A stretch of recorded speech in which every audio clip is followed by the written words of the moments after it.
It's the Orioles on Macedon WJZ, and we welcome you to Toronto, the concluding game of this 4-game set. And for the Orioles, they've got to pick up the W in this one in order to go 2-2 against the Jays, trying to make up some ground against the Orioles.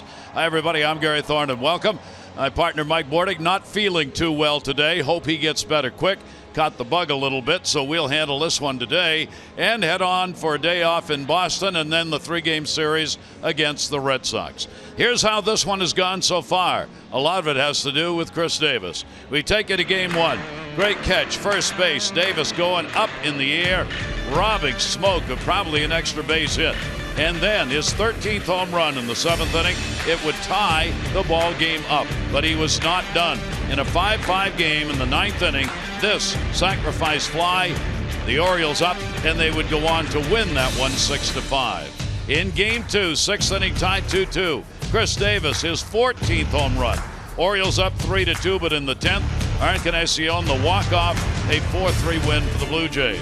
Game 3, the Orioles had 3 home runs. Rickard got his 5th, Davis his 15th, and Manny Machado would join the crowd his 16th.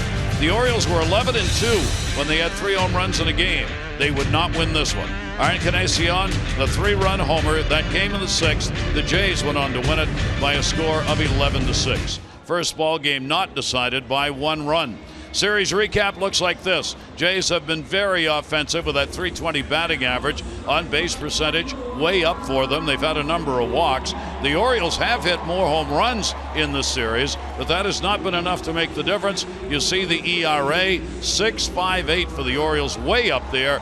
4.82 is high for the Jays, but they have covered that up in runs. So the Orioles today will try and come back and get it done. Ubaldo Jimenez is going to be on the mound. Which Ubaldo Jimenez will we see in this game? It has been one roller coaster ride for him. Take a look at his numbers. In April, 1-2 ERA, not bad at 3.9. You see the starts, innings pitched, he was getting up there. Too many hits, walks too many as well. In May, he dropped to 1-4. ERA skyrocketed. The innings pitched dropped. And the hits, home runs, walks, everything went up in the month of May. So here we are in June. He is 1-0. He won his last start, which was a good one. He has not had back-to-back wins this season. Can he get it done here in this game? That is the question.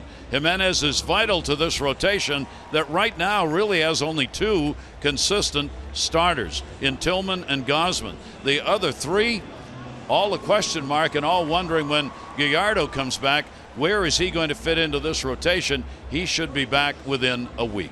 So that sets the stage for this game. We go into this ball game, though, thinking about what happened in Orlando.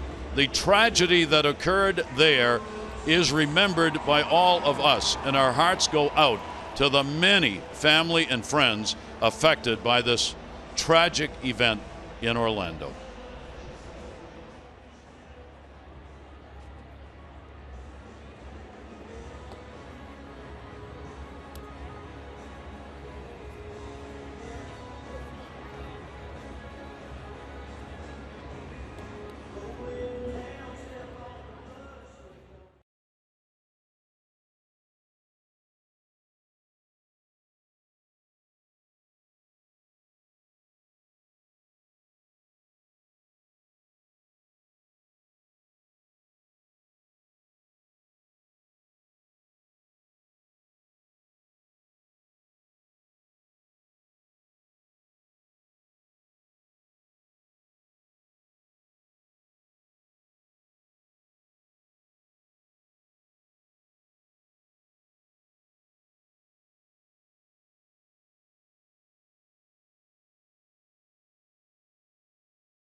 Orioles baseball on Masson is brought to you by Southwest. Transparency, low fares, nothing to hide. And by Ocean City, Maryland. Let us show you a good time in Ocean City, Maryland. Book now at OCOcean.com. Another beautiful day, if windy, here in Toronto. 66 degrees at game time, and as true for all these games, the roof is open. Orioles lineup brought to you by Southwest. Transparency, low fares, nothing to hide. Jones, Kim, and Machado, Davis, Trumbo, and Wieters, Alvarez, Scope, and Flaherty. What a series for Chris Davis. The 5 for 9, a homer double, and 7 RBIs in the first 3 games. They face a tough contest today. Aaron Sanchez begging the start. He is only 23 years old. In the rotation last year, injured, came back off the DL and ended up in the bullpen. Now back in the starting rotation this season and putting up some quality numbers. His ERA is 8th in the American League. He is 9th in the league in strikeouts, has that 5-1 record, and is a quality pitcher.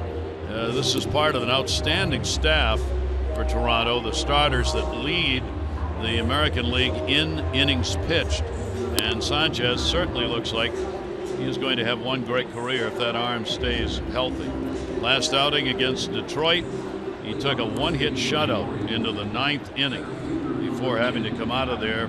He gave up a couple of runs, 3 hits and 8 in the game against Detroit. Against the Orioles, he has a 1-2 record, a high ERA of 5.14 in the starts that he's had against the Orioles. This will be his 4th career start against Baltimore. And we are ready to go. Adam Jones continuing at the top of the lineup.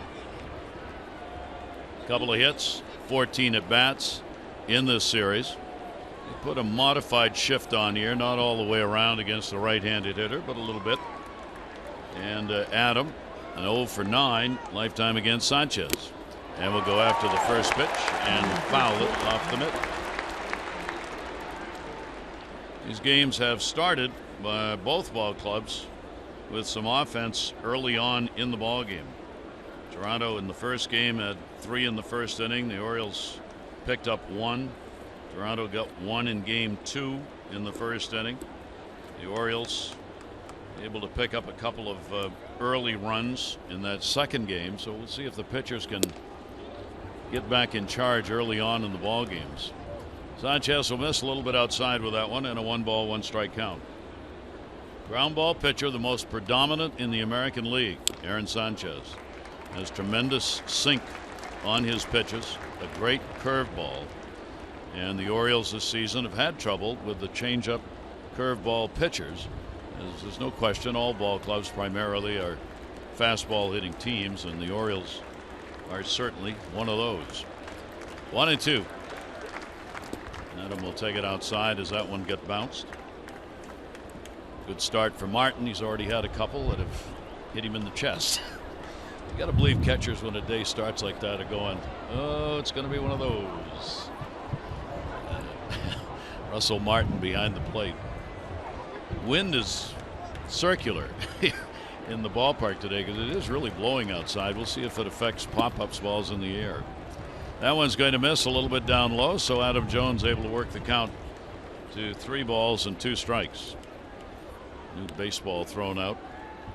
The series now in the year is tied at 3-3. These two teams are going to be meeting up again in a hurry as Toronto will be coming to Baltimore next week. Adam fouls that one back. Keeps the inning alive with what you want to do in that leadoff batter against a pitcher. Everybody else on the bench gets to take a look at what Sanchez is throwing early on in the ball game.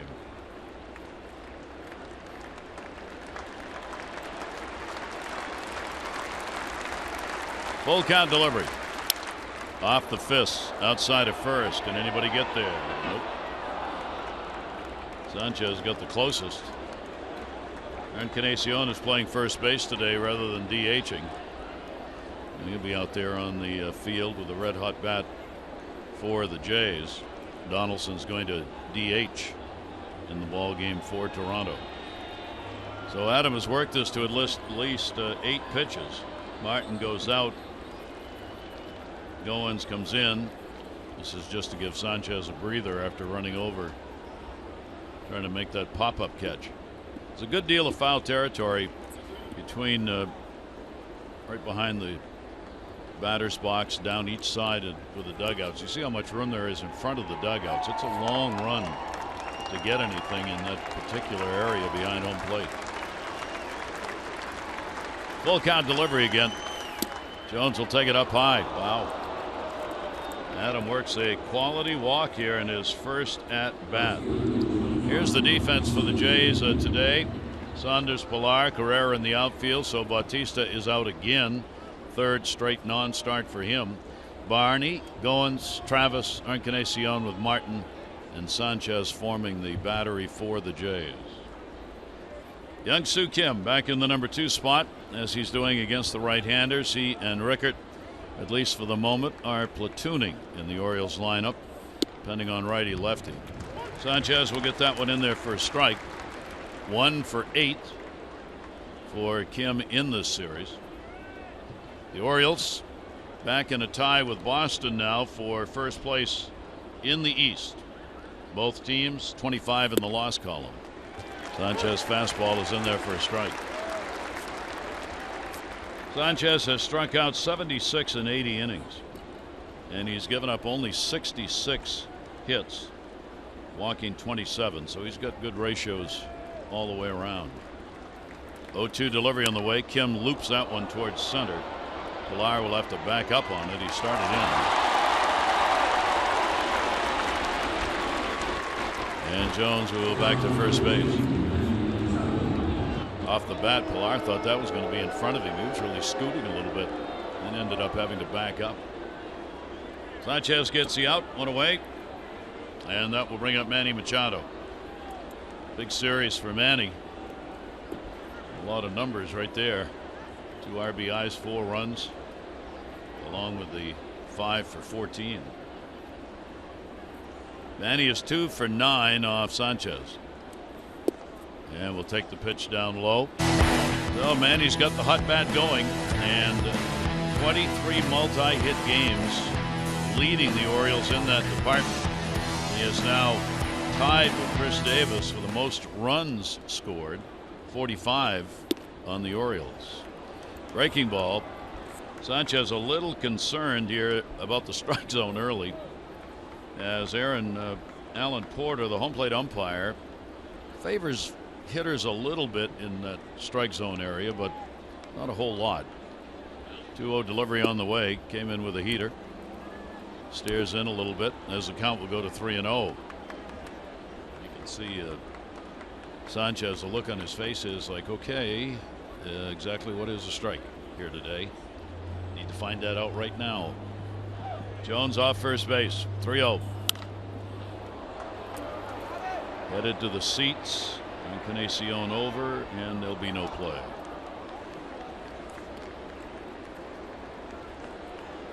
So Manny with a green light. 3-0 count. The way he's driving the baseball, why not? Manny right now, home run wise, is 4th in the league. Both it's Trumbo, Machado, Chris Davis, all 3 in the top 10 in homers in the American League.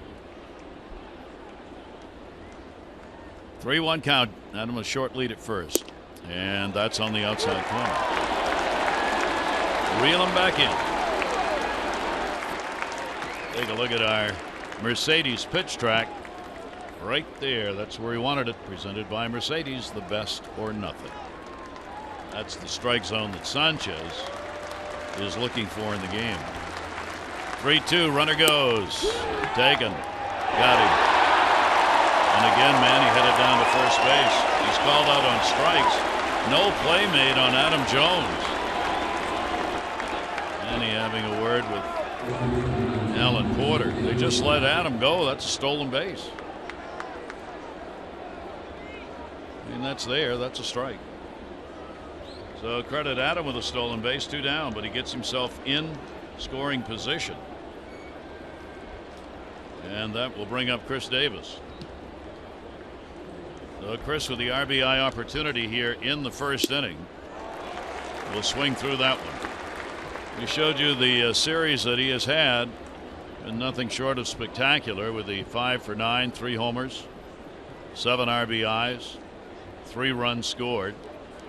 Now with the 15 home runs and the pitch taken down low for a ball. He's continued loving this ballpark, where he's hitting .342 and has 16 career home runs here at Rogers Center. 16 of the 34 he has hit against the Blue Jays in his career. Jones off second base, and the pitch will be taken up high. Adam getting a pretty good secondary lead with the shift on in the infield. Goins playing at shortstop, moved over on the second base side of the bag, so Adams able to get off. 2-1 delivery on the way to Davis. There's that breaking ball. Take a look at our Jeep inside the numbers. The home runs for the Orioles against the right-handers. They have 74, leading the majors. The surprising Rays as a home run hitting ball club, and the Cardinals, Nationals, and Mets against right-handers. 2-ball, 2-strike pitch, and a swing and a miss. So Sanchez, a couple of strikeouts, no runs, no hits, no errors, and 1 left on base. Ubaldo Jimenez to the mound.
Board of catching the flu bug, so not with us today. Brady Anderson's going to come by and join us here for a little bit. Just drop by and say hi. Good to see you. I'll be here for a while. Good to see you. All right. Some things never change. I have the headset signed by John Lowenstein. You have the Edward Murrow mic. So. Hey, Edward Murrow. You got to have that. He was one of my all-time heroes, so I stay with him. I'm going to get one of those one day. One day I'm going to come up here and have my own mic. It's my big goal in life. Hey, everybody's got to have goals. You know what I mean? If you don't have that, you got nothing. All right, here's the Jays lineup. Carrera, Donaldson, Encarnacion, Saunders, Martin, Pillard, Travis, Goins, and Barney. Barney's had a good series. Jimenez starts it out with a pitch up and away.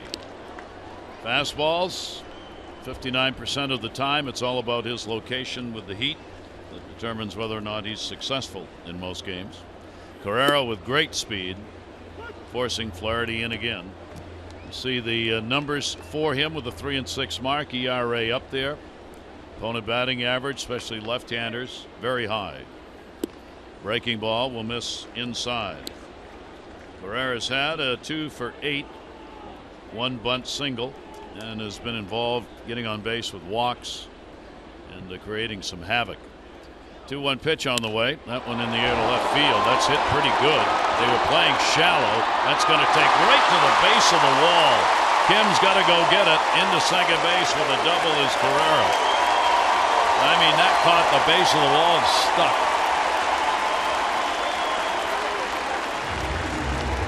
Well, sometimes the guys you think are going to bunt get a fat pitch they can go after, and he did.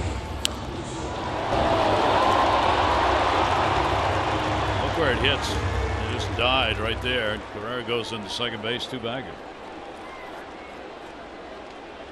So the Jays are going to get a chance right away. Donaldson DHing, 4-game hit streak, 3 for 13 with 3 RBIs in this series, and he will take the pitch for his strike. Jimenez has had problems early in the ball game, settling in as a lot of starters do. He has given up 8 first inning runs this season and a 1-ball 1-strike count.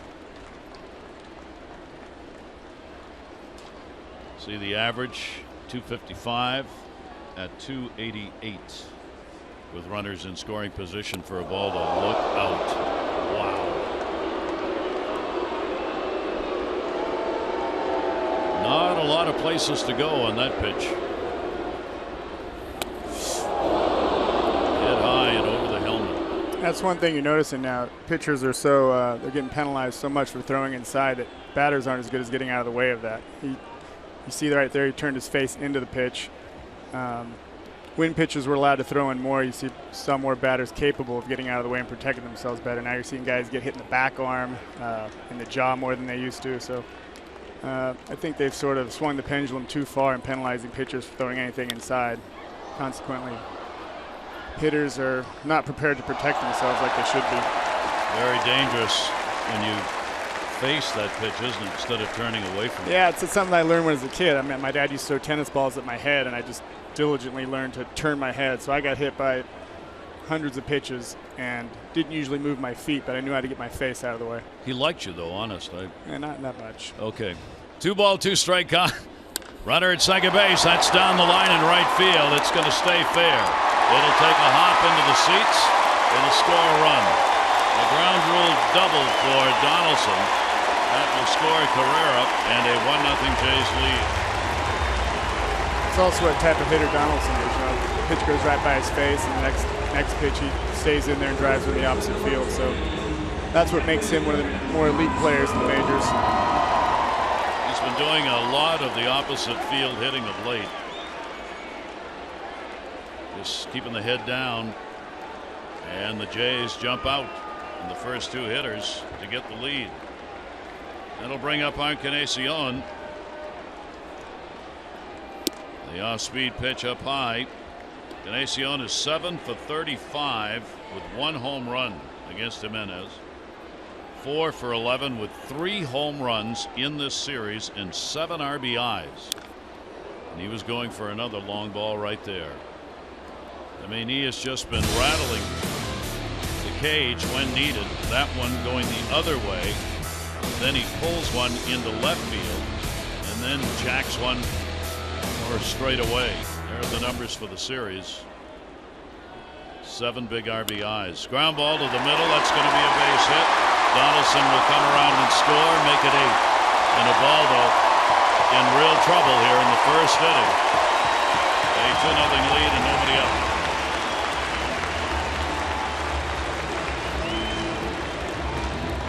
Against the shift. See, the Orioles had second baseman moved over, but the hole was there and he found it. Encarnacion is on with yet another RBI. He has 54 runs batted in. He is just 1 behind David Ortiz for the American League lead in RBIs right now. Michael Saunders, he too. Look at that, 6 for 12 in this series with 2 home runs. Shift on against him, a double play depth, and he'll take the pitch away for a ball. So 2 runs on 3 hits for the first 3 batters. 5-game hit streak for Michael Saunders, and he'll take that one away. Now, as we said, you're just never sure which Ubaldo Jimenez you're going to get. Against Kansas City in that last outing, he gave up 9 hits but only 1 run through 5 innings. And misses again. This is the story of his career a little bit. The good news is he can get going at any time. He's really healthy. There's nothing. He's not hurt. Seems to struggle and then struggle for periods of time and then get really hot. He's done that historically throughout his career. You're watching him pitch now, you wonder if he's going to make it out of the first, and all of a sudden you look up and he's into the 6th inning. Even as good as RBI guy as Saunders, it still astounds me that he allows him to put that shift on with nobody out. Strike on the outside corner. There it is. Saunders. That's just an easy hit. Yeah, and he's taken a couple that way here in this series. Going to left field. 3-1 delivery to him, and that's a strike at the knees. So Jimenez, after falling behind 3-0, gets it full. Listen to Jardy talk about how he thought it might be a good idea to ban the shift. I think he secretly might want to have that comment back, but I think it's pretty easy to beat it. You look at the field from up here, you see it's just, you don't want him to shift you. Pretty easy way to take care of it. If you're willing to do that as a hitter, it certainly is there. Swing and a miss. Jimenez comes back and gets it. So there is the first out. Michael Saunders goes down swinging. See where the pitches were. That one located up and over the plate. As a team concept, it's just odd. You have the team has the ball to on the ropes. They're giving you a hit with no outs and a runner on first base. I just can't understand the mentality. Saunders at least is a big RBI guy. There's some guys in the league who have no business being shifted and continue to let other teams do it to them. That ball, a broken bat. It's going to fall in for a base hit at second base. Encarnacion will stay, throw behind him. So Russell Martin goes after the first pitch. Shattered the bat, but he's got a base hit, 2 on, 1 out. Here's the defensive alignment for the Orioles today with Kim, Jones, and Trumbo in the outfield. Flaherty, Machado, Scope, and Davis. Leaders and Jimenez form the battery. And that'll bring up Pilar. Kevin Pilar, 5-game hit streak. He has gone 5 for 12 in this series. And will take the pitch down and in for a ball. The Jays trying to jump out here in this one. They in the series have had a lot of chances. 3 for 10 yesterday, 2 for 13 in game 2, and 3 for 9 in game 1 with runners in scoring position. And that's something they've not done a lot of this year. Whatever they're seeing from the dugout is going to call for a comment from Dave Wallace. Very odd defensive alignment. People seem to be in their proper spots against Pilar. I'm all for the shifts defensively. They work. They take hits away. You're not about hitters giving into it, though. Hitters should. You have to have take what's there. Extreme capabilities to let them shift you like that. You have to be a Chris Davis, and even Chris, I think, would benefit every now and then. But I'm perfectly fine with a guy who can hit perennially 40 home runs. But if you don't have massive power and they're giving you hits to the left side, you have to take them. Yep. Not just giving you hits; they're taking away hits. Double negative for you and your team. 2 ball, 1 strikeout on Pilar. Runners at first and second base. And that one will be a little bit inside, probably a little bit low as well. Pilar this year, 239 in these situations. Travis waiting on deck. 3 ball, 1 strike delivery to him. That ball in the air to center. Adam Jones just watching. And off the top of the wall. It'll be Encarnacion, immediately followed by Martin, who's going to stop at third. Another double, third of the inning. Pilar gets an RBI. 3-0.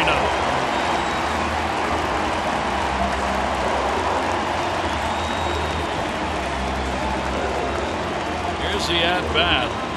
Watch where Baldo's going, trying to keep that thing down at the knees. First 2 aren't there. Comes up to the outside corner. Again trying to stay down, and then gets 1 out. And that is right in the heart of the plate. And Pilar drills it. Toronto, 3 runs on 5 hits in the first inning. Second and third now, Devon Travis. The Orioles will play the infield in, and already the Orioles bullpen active as Vance Worley is up to throw. Orioles will try and get a run on a ground ball at the plate if they can here, with Russell Martin at third, not a fast runner.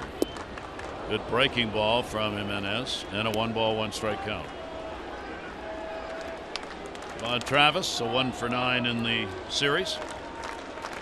Lifetime, he is 3 for 8 with a home run off Jimenez. Outfield straight away off the fist.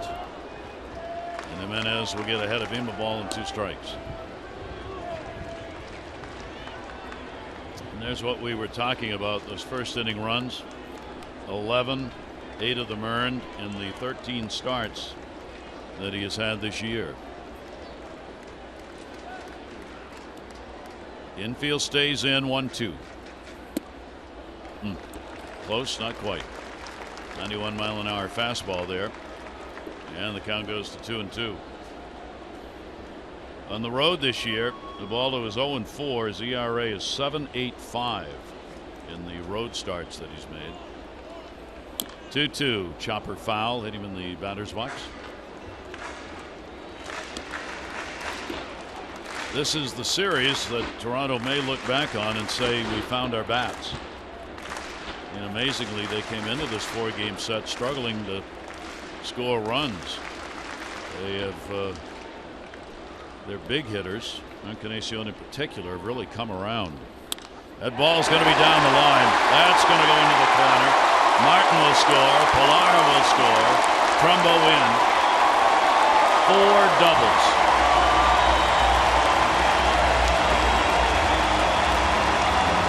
And the bat's alive. And Buck Showalter's going to come out and get him in it.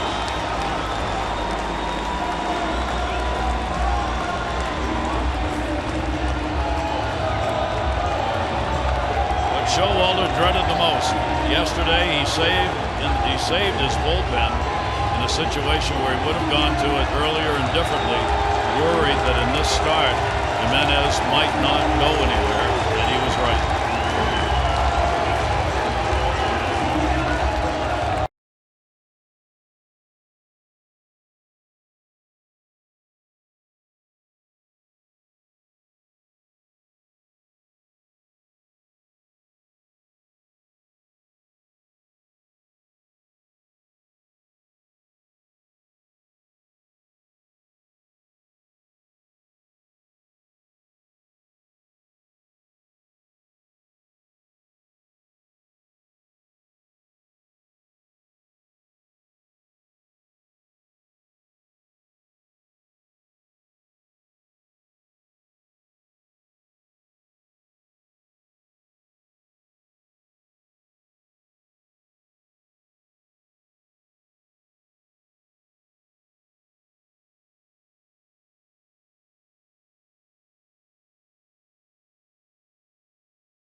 Ubaldo Jimenez, fastball thrown, not a lot of strikes, and 5 runs on 6 hits in a third of an inning. Only the second time in his career he's had a third of an inning start. Now Vance Worley will come on.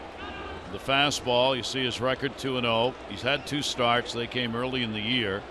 Now out of the bullpen. Righties with the better average. Overall 270. A runner at second base. Travis picking up the 2 RBIs. 8th man in the lineup at the plate. Ryan Goins.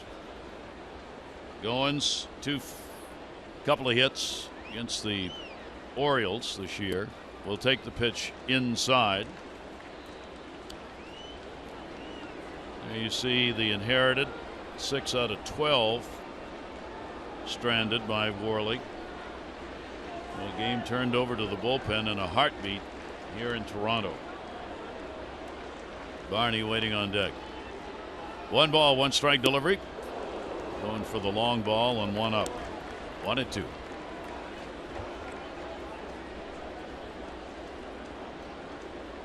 And Jimenez sits. No matter what else happens in this game, the immediate question after to Buck Showalter is going to be, now what? Yeah, you referenced Buck's use of the bullpen, and a game like yesterday probably had some people shaking their heads, but one thing you learn being with Buck day in and day out, he's always preparing for the what-ifs, as he likes to call them. And you've certainly seen that personified right here.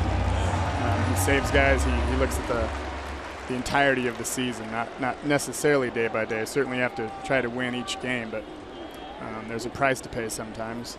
You saw that how he utilized the bullpen yesterday and how it's coming into effect today. Yep. Couldn't use Worley and McFarland yesterday for just this possibility. Needed that long man out of the bullpen. McFarland and Worley, of course, do a lot of that. Bundy kind of in the middle of that, but not really long at this point. Worley has worked 4 1/3 in relief. That was at Cleveland. That's his high out of the bullpen this year. Looking back to second base, Devon Travis jumping around a little bit, so Worley steps off. Worley worked against Kansas City on the 7th, so he's rested. Couple of innings, 1 hit. And Darwin Barney with a swing and a miss. 2 down now. 5 runs, 6 hits here in the first inning. Donaldson, Encarnacion, Pilar, and Travis with 2 RBIs, accounting for the runs in. Machado trying to sneak behind the runner. 1-1 delivery on the way, and that'll be foul back. The one saving grace we've talked about so often, it is just the first inning, and the Orioles offense has been picking up runs. But it will be another comeback job here already in this game. Barney with a 1-2 count. On Travis off second, and he comes on and gets a couple of strikeouts to end the inning. But they bat around here in the first. 5 runs on 6 hits, no errors. 1 left on base after 1 5-0 bid.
The game is Deborah Francisco from Pikesville. 500 were being selected, 500 more for every Orioles home run hit today. Play Home Run Rich's scratch offs went up to 50,000. Or enter non-winning tickets for a chance to be the contestant of the game. Visit mdlottery.com/baseball. Deborah, good luck. The Orioles will hope to hit a lot of them here today. They got 3 in yesterday's game, even though they lost. Trumbo will lead it off. 3 for 12 in the series. Sanchez now with a big 5-run lead going into the second inning. Trumbo, Wieters, and Alvarez, as Mark has gone back and forth. Right field, DHing. Breaking ball will miss outside. early on at least, Sanchez, who has an outstanding curveball, not getting it where he wants it to go, but it's only the second inning. 1-1 delivery on the way. Comes with a little heat. Gets a strike called knees outside corner, much to Mark's dismay. There you see the breakdown. It won't change very much if he does what he normally does in ball games. 1-2 delivery. Trumbo at Tapper. Sanchez will have to hurry. Does. Hits the runner. Trumbo will stay right there. Trumbo's out. He ran out of the baseline. The home plate umpire, Alan Porter, I don't think so, has called him out for running out of the baseline. That'll bring Buck Showalter out. Let's take a look.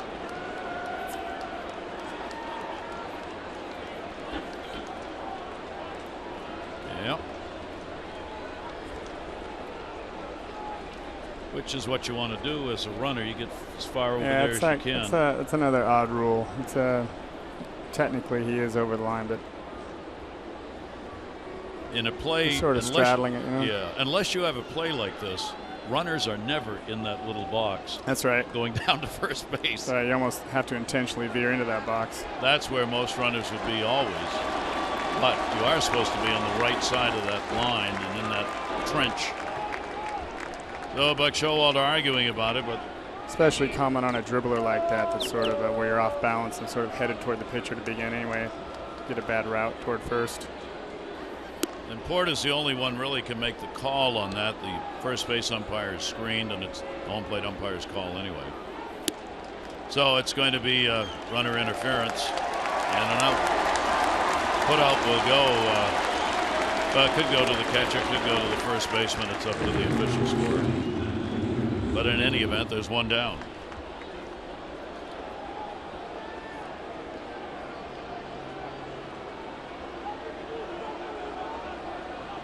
At this moment, Buck's just trying to delay the game a little to make Sanchez wait. This is where we need the alternative broadcast and have Buck mic'd up. Could we air it, though? That's why it's alternative. That's the alternative. That would be a much-watched cable station. So one away, and here's Matt Wieters. And Wieters goes after the first pitch. Matt has not had a hit in this series, taking an 0 for 7. Sanchez gets the runner interference call and an 0-1. And that pitch will be in the inside corner for a strike. Sanchez selected first round 2010 by Toronto. He was a supplemental 34th overall pick. 2 deliveries right there. And not much question about that. Yeah, he has great stuff. He can throw up to 98 with sink. He's sort of like Eovaldi with a little more sink. Power pitcher.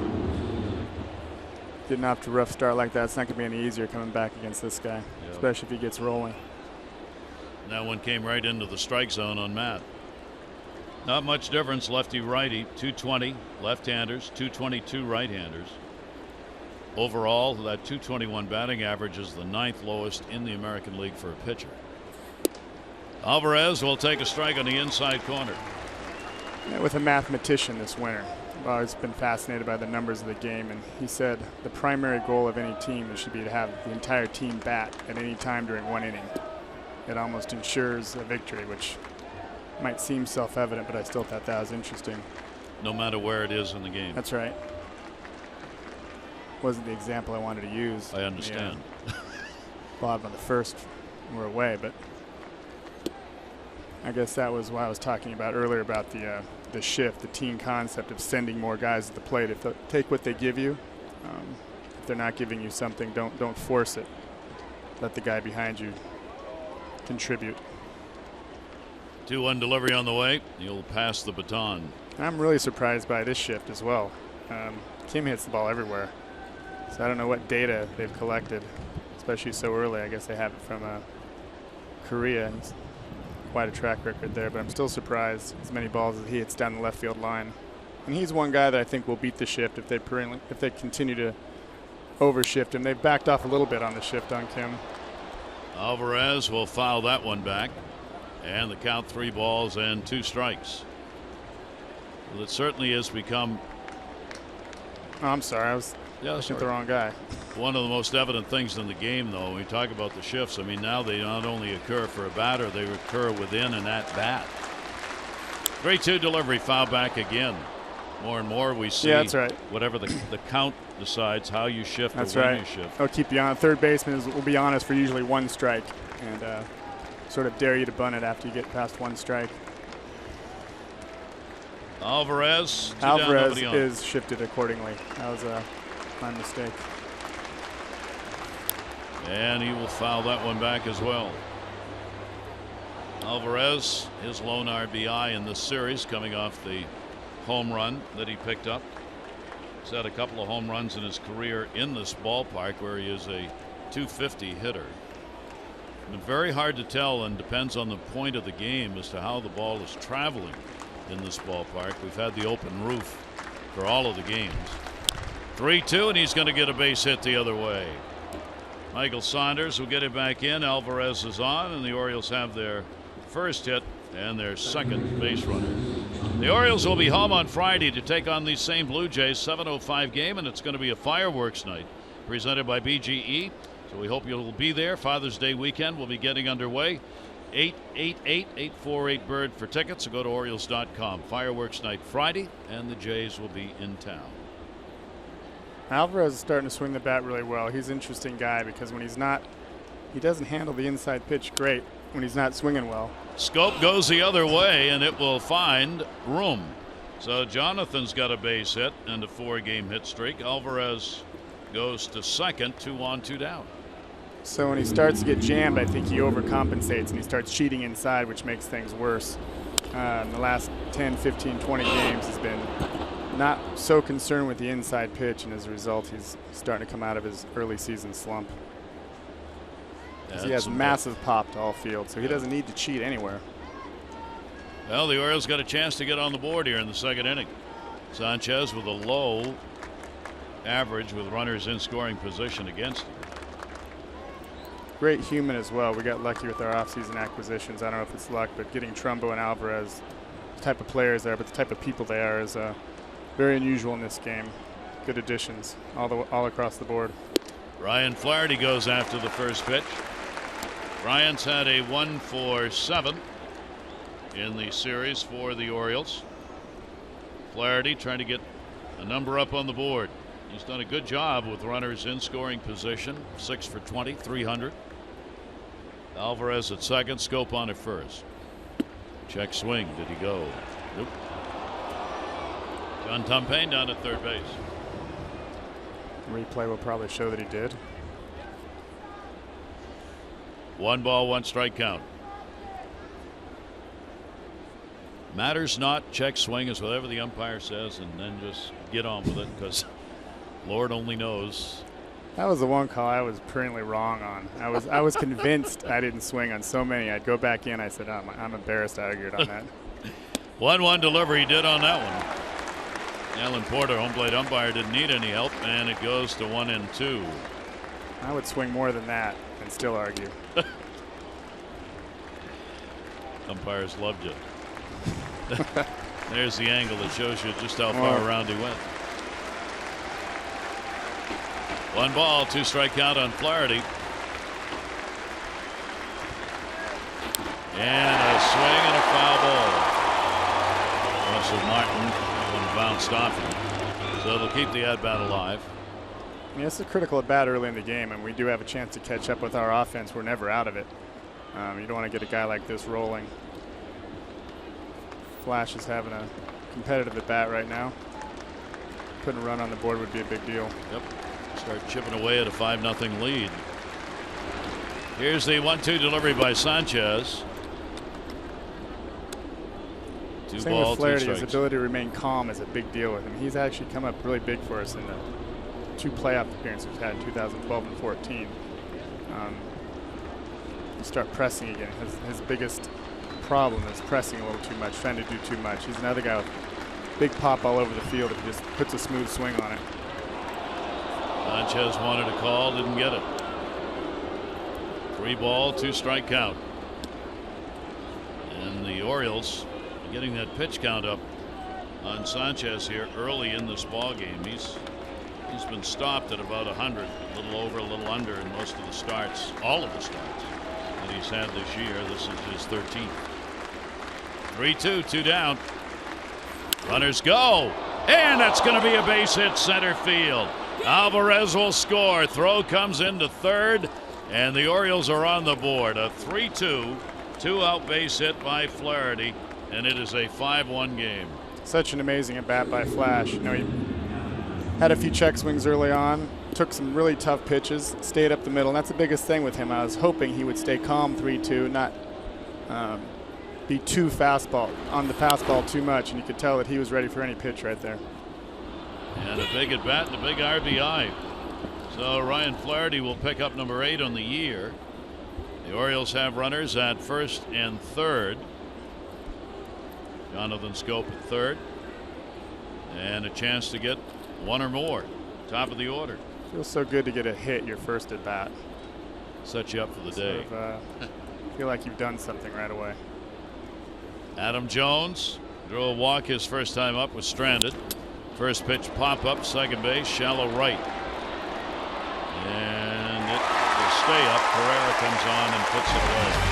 So the Orioles will pick up a run on 3 hits. All of the offense coming with 2 down. They leave 2 on.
A cold one to look forward to Miller time later in today's game, brought to you by Miller.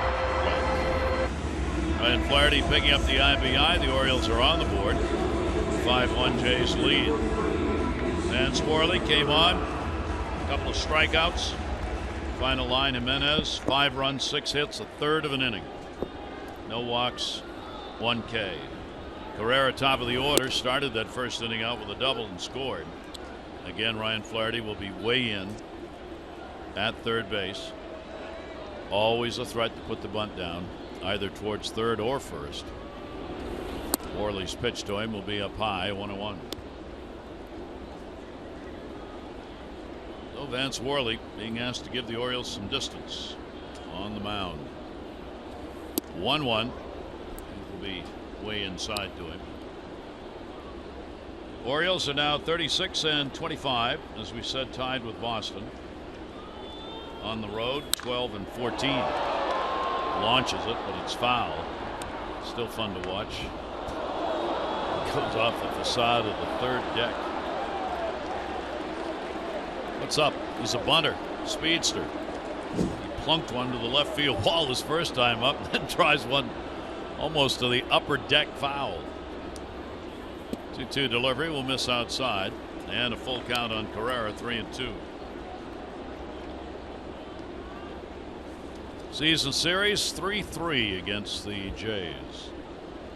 3-2 pitch by Worley, and that'll be slashed foul. Carrera keeping the at-bat alive. Flaherty able to move back with a 2-strike count. 426 hitter at home for Carrera. Comebacker, Worley's got it. And on the 3-2, he will get the out. Next Saturday, the Birds will take on the Jays. Note the start time next Saturday, 4:05. The first 10,000 male fans 18 and over get the Orioles barbecue tool set, presented by BGE. Don't miss it, part of the Father's Day weekend at the ballpark. Get your tickets at Orioles.com or 888-848-BIRD. That's on Saturday. Donaldson, an RBI double. One of 4 doubles the Jays got off Jimenez in that first inning. And the pitch is on the inside corner for a strike. Donaldson now has reached base 17 consecutive ball games. He's picked up a walk in 14 of those so far.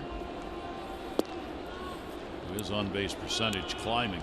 Love watching Donaldson hit. Preferably not about us, but he's another one who's a model who you can use because he's a normal-sized man. He's not a big guy. He's probably about 5'10", 5'11", 200 pounds.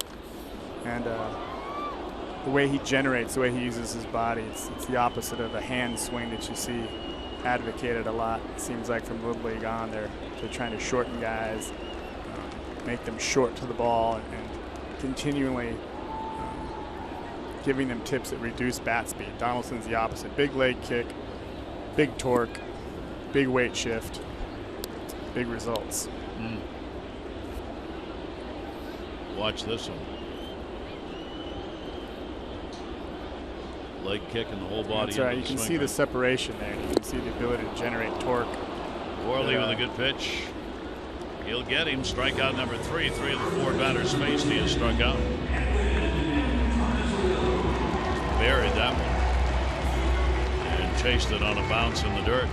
Good play made by Wieters. Make sure it didn't get by him and put the tag on. So 2 down here in the second inning. Encarnacion, an RBI base hit and scored his first time up.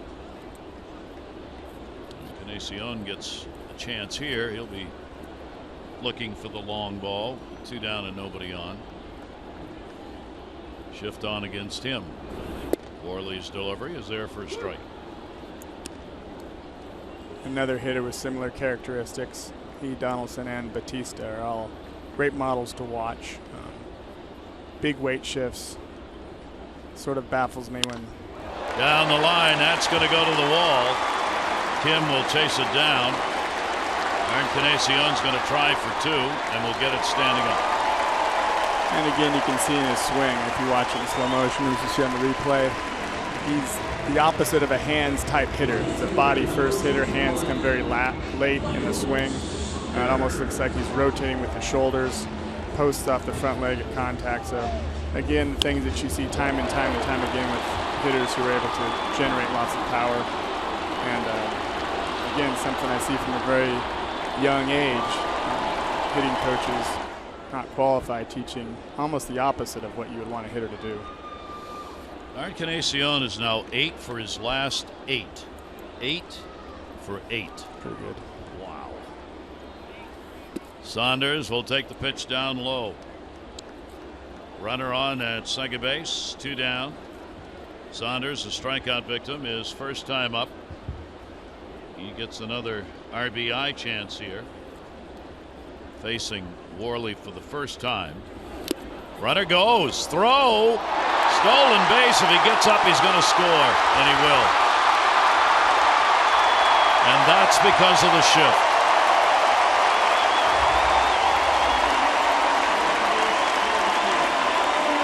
It'll be a stolen base and an error on the catcher.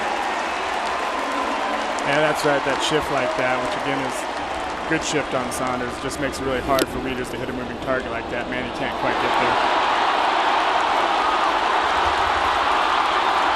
Well, Encarnacion, one of the slow of the slowers, gets a stolen base and a run. And because Manny tipped that, it slowed it down enough so he was able to cross and makes it a 6-1 game. His first stolen base this season. And even though he's 8 for 8, if they win this game, what he'll want to talk about after is the fact he stole a base. Here's the 1-2 delivery on the way, and that's going to be a base hit. He found a hole. So a 6-game hit streak for Michael Saunders and a 2-out rally with the double and now a single by Saunders. And for Buck Showalter, not going to run that bullpen out. No, Vance is going to be out there a while. Yep. 6 runs on 8 hits. Martin a base hit and a run scored in the first inning. And the pitch will be taken down low for a ball. So Worley running into these hot bats in this series of this Toronto team. 1-0 pitch on the way to him, and that is in there for a strike. I mean, hard to believe, but the Jays coming into this ball game are dead last in batting average, 7th in runs, 4th in home runs. They do draw a lot of walks, 2nd most walks in the American League. 1-1 delivery. Breaking ball is there for a strike. 4-game hit streak for Russell Martin. He had the coldest of cold bats coming into this series, just getting above the 200 mark for the first time. A little looper to right. Jumbo will move in underneath it and put it away. But another run. This one comes on 2 hits and error. 1 left on base, and it's a 6-1 Blue Jays lead.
It's brought to you by T-Mobile. We open our Major League Notebook to our East Winds page.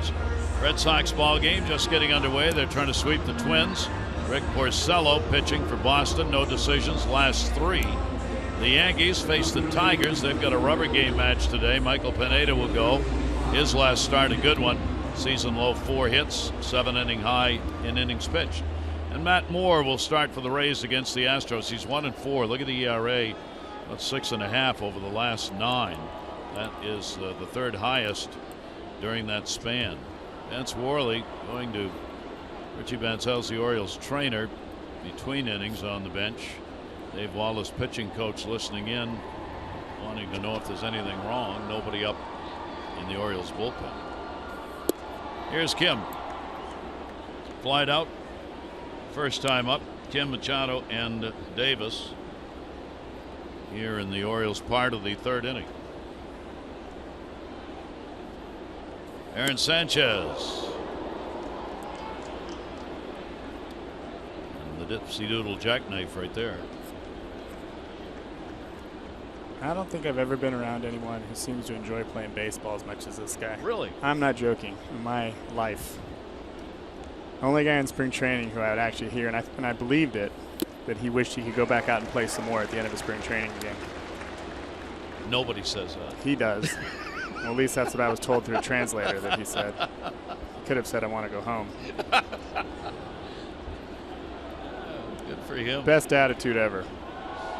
2-1 delivery on the way to him. Turns away, but it's a strike in the inside corner. And we made a great decision in sticking with him. You know, he had a really problematic spring, and it was contentious at one point, but in the end, we're lucky to have him. 3:33 in the month of June. And a 3-ball, 2-strike count. So Kim trying to lead it off. 6 runs, 8 hits for Toronto. A run on 3 hits for the Orioles. And that's going to be inside. That one got away from him. So Kim will pick up the second walk surrendered. And the Orioles get one of those advantageous leadoff walks in an inning. Sanchez doesn't give up many walks, and he doesn't give up many leadoff guys on base. 73% of leadoff batters retired this year by Aaron Sanchez. Here's Manny Machado. Manny, a strikeout victim, his first time up.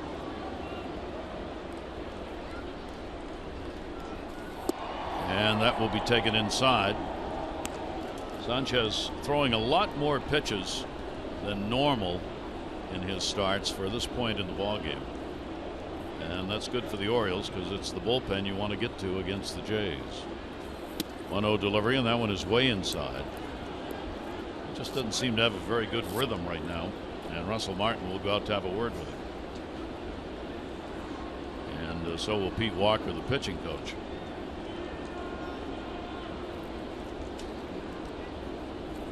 And that's not Pete. Maybe Just say it's Kim. That's what I do when I don't know who it that's is. Dane Johnson, I believe. Pete Walker may not be here. Dane's come out of the bullpen to work as the pitching coach for this game, apparently. That's the only downside of those, if there is any. Those huge innings offensively. The pitcher never really gets to establish that rhythm that he's typically would get. 5-10 minutes in between innings. He ends up sitting 15-20. Sometimes throws guys off, but they'll take the runs. 2-0 count on Manny Machado. Ground ball is going to go to short. Travis. And that's what you can do when 60% of the balls hit off you are on the ground. Highest percentage, as we said, in the league. He gets the easy hop, Goins, Travis, and plenty of time to get it on to first base. So that eliminates the leadoff walk, and there are 2 down here in the third.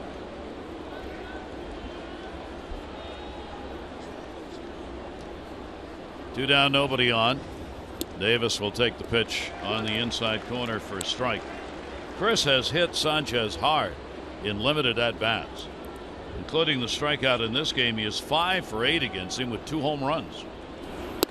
1 delivery held by Martin, but he doesn't get the call. 1 ball, 1 strike. Chris has homered now in the 4 consecutive games for the Orioles. 1-1 delivery, and Sanchez away with it. 2 balls and 1 strike. And Chris, with Sanchez struggling to find the strike zone, will look for a fat pitch. 2-1. That's the beauty and the oddity of Chris Davis. You would swear that he's really struggling, as he was a lot of the season. You look up, all of a sudden he's got 16 homers. We're not even near the All-Star break. That's just what Chris is. On pace for 40 again. That throw will be made, and gets him on the strikeout. No runs, no hits, no errors. Nobody left on base. 4 strikeouts for Sanchez.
Orioles baseball on Masson, brought to you by Southwest. Transparency, low fares, nothing to hide.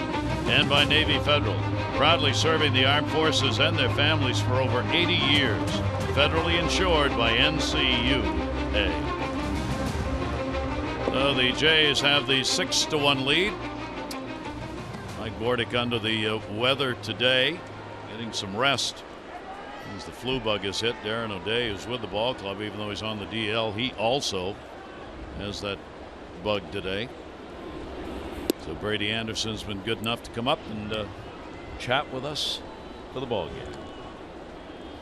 1-0 count. Kevin Pillar. Always happy to help Bordy out. There you go. RBI double. Pillar's first time up. Vance Worley will miss away with it. 2-0. Travis Goins due up. Bottom of the third inning. 2-0 delivery. Right-hander gets it in and he hits it out. Way back and goodbye. Home run. And I mean a shot. That is the third level where Pillar put that baseball. And it is a 7-1 ball game.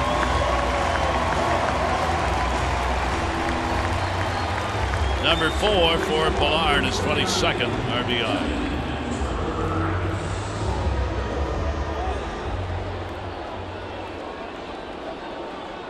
Just a question of where was it going to come down.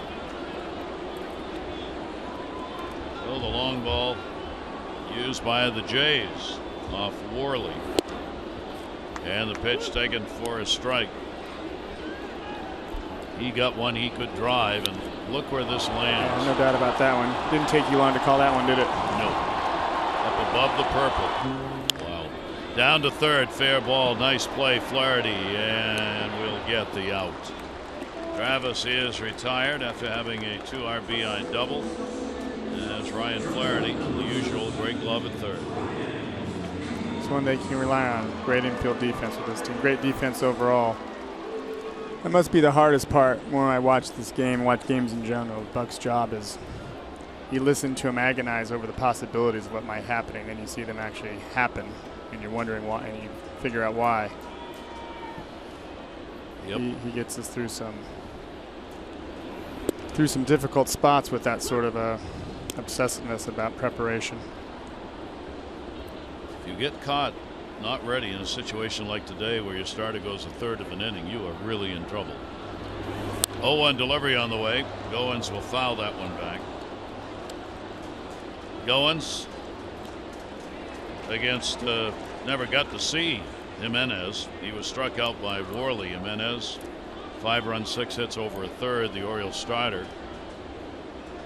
0-2 delivery by Worley is right there. So he will pick up the strikeout. Worley's got 4 Ks since coming on. 2 down here in the third inning. This one, about as big a strike as you can get. Yeah, it was too good. He was looking for something out of the strike zone. 0-2. So that'll bring Barney to the plate. Darwin Barney playing at third base in this game. Takes the pitch inside for a ball. He's hit .337 over the last month, picking his average up. Strikeout victim against Worley his first time up, and Worley comes inside to it. So the Orioles have hit 7 home runs in this series. 6 have been hit by the Jays in these 4 games. 2-0 pitch, high in the air. Kim, wind is blowing it back. On the warning track, 1 step from the fence and puts it away. 1 run on 1 hit, no errors, nobody left on. Pillar delivered the home run, 7-1.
Baseball is brought to you by the RAV4 Hybrid. All-wheel drive and unexpected performance. Visit buyatoyota.com. Old train station just outside the ballpark area. Now, as you see, the Steam Whistle Brewing Company, but still a railroad museum as a part of that. 7-9-0 for the Jays, 1-3-1 for the Orioles. Mike Trumbo will lead it off as we go to the fourth inning. Sanchez, 2 walks, 4 strikeouts. Down to third base on the first pitch. Barney's got it, and the out.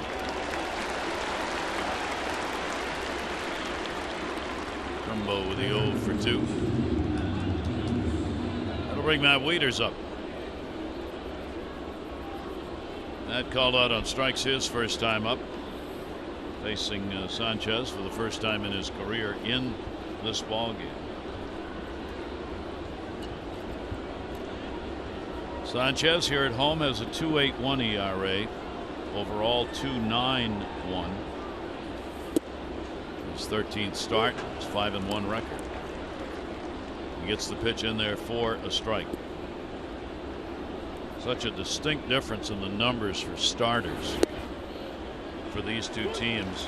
The starters for Toronto are 26-14. For the Orioles, 18-19. And the bullpen's exactly the opposite. Toronto's bullpen is 8-16. The Orioles bullpen is 18-6. You can see the differential in how they get it done pitching wise. Yeah, there's no doubt, but that's the concept of a team. You're going to have deficiencies and strengths in different areas. Our defense, our bullpen, we definitely have pitchers who are, to me, on the verge of really becoming solid, and they're just 1 or 2 starts away anytime. But that's why it's a team concept. All those numbers you just pointed out, and we're far ahead of them in the standings. Yep. Our bullpen's been a perennial strength of ours, and Blue Jays have had really been developing great arms for the last 25-30 years. It's one of their strengths. Telling that ball that Kim came in on, the ball's jetting out to the outfield today. I always thought that I always liked hitting with the dome closed. Preferred domes in general. But on a day like today, the ball, Kim broke in 3 steps on that ball and went to the warning track. Barney puts that one away. You see the roof open, and things have changed here. If you talk people who've been around this ballpark since it opened, it's 40 years now they've been in this city. Opened up the Expo, which is a ballpark down on the water's edge. But these buildings, the condos, have affected the directions of the wind here in this ballpark. Didn't used to really play much of a part, but now it gets swirling in here depending on whether it's an onshore or offshore breeze. You really have to judge it on a daily basis. It's interesting. Fenway's the same way. When they started making additions into Fenway Park, I thought the ball started carrying better and better. That's why I always preferred playing in the domes. I love the Metrodome, the Kingdome. That one is drilled by Pedro Alvarez way back in center field, and goodbye, home run. Alvarez just launches one, and the Orioles will pick up their second run, and it is a 7-2 ball game. He's got a single, a homer, and 2 runs scored in 2 at-bats. Number 7, RBI number 18. That's the power I was talking about. His first at-bat sort of set up his day. Good at-bat, single to left field. He has massive, massive power, and that's hard to get a ball where he just hit. I know the wind's blowing out a little bit today, and it's evident that it's carrying, but not many guys can hit a ball on a line into the restaurant area. Straight away. So Alvarez gets the long ball. The Orioles get their 4th hit and their 2nd run. And that's to short. Real hard. That'll bounce all the way out to center field. Jonathan Scope will turn and stay. And on consecutive pitches, 2 hard hit balls off Sanchez. For Alvarez. And again, there's Alvarez. When his approach is up the middle, he has so much power to all field, he doesn't need to be pull conscious. It's hard not to be when they're continually pounding you in, but they're going to miss enough on pitches like that where he's going to get his 25 to 30 home runs. And his average will be affected by his ability to stay up the middle and whether those times where they're getting the pitches inside on him without panicking. Well, the Orioles Chance to cut into that lead a little more. 7-2. Yeah, we're not going away. Flaherty, an RBI base hit, came in the second inning. And for Deborah Francisco, our Maryland lottery contestant, that's worth $500 on the home run by Alvarez. Pitch on the inside corner. Only the 4th home run surrendered by Sanchez this season, or 5th rather, and 4 of those have been hit by left-handers.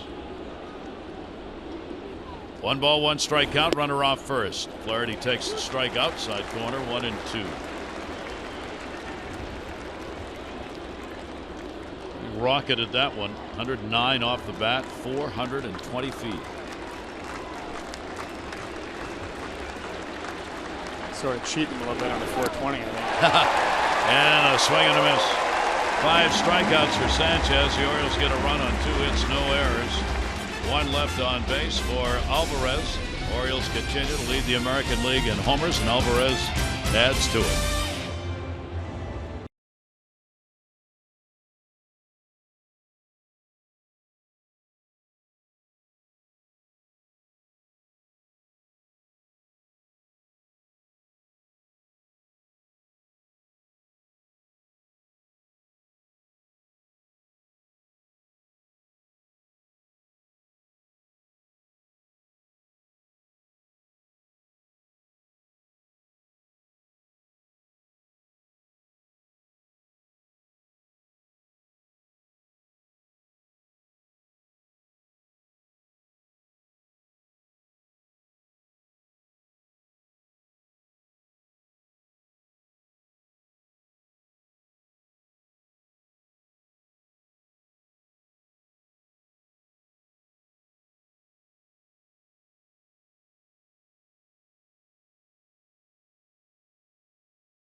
Fun in at the ballpark coming up when these Blue Jays come to town Father's Day weekend, and on Father's Day next Sunday, 1:35 game in the first 10,000 male fans 18 and over get the Father's Day Newsboy cap. And after the ball game, the kids 14 and under get to run the bases. So get your tickets, Orioles.com or 888-848-BIRD. Dad's Day on the way. Worley with that uniform fluttering in the breeze. And his pitch will be in there for a strike. Top of the order, Ezekiel Carrera. He's had a double and has grounded out, scored a run. Foul back. Toronto 5 runs, 6 hits in the first inning, a run on 2 hits in the second, another one in the third on the homer by Pilar. Bautista's still out. He played in the first game. A couple of at-bats, came out, tightness thigh area. That one to left field, and that will be hauled in. Ball stayed up. Kim got there. Herrera is retired.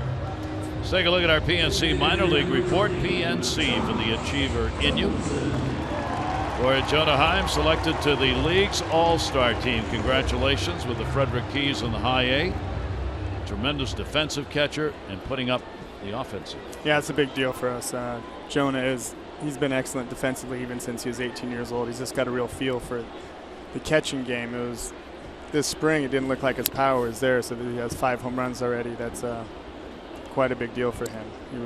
That's the last thing that I thought was missing, is that real bat speed to generate power, doubles power, home run power, which he's starting to figure out. You get Matt Wieters complimenting your catching when you're 19 years old. That's a big deal. Yeah. 0-1 delivery on the way. Pretty good collection of catcher's depth in the organization. Yeah, no doubt. We have another guy who can really hit, sort of a Steve Clevenger type hitter, probably be better. Chance Sisco. So that's another one of our strengths. 1-1 pitch on the way. That's going to go into the shift. Manny Machado. And another thing, we got some raised eyebrows when we offered Wieters a qualifying offer, but how happy are we to have him for a 1-year deal? already worth that investment. Isn't that kind of a no-brainer? Well, it didn't appear to be. That was controversial at the time. No player had accepted it. I didn't feel like we could have possibly let Matt get away without getting some sort of compensation if he accepted the deal. I was perfectly happy with it, thrilled with it actually. Yeah. Have a catcher his caliber under contract for 1 year.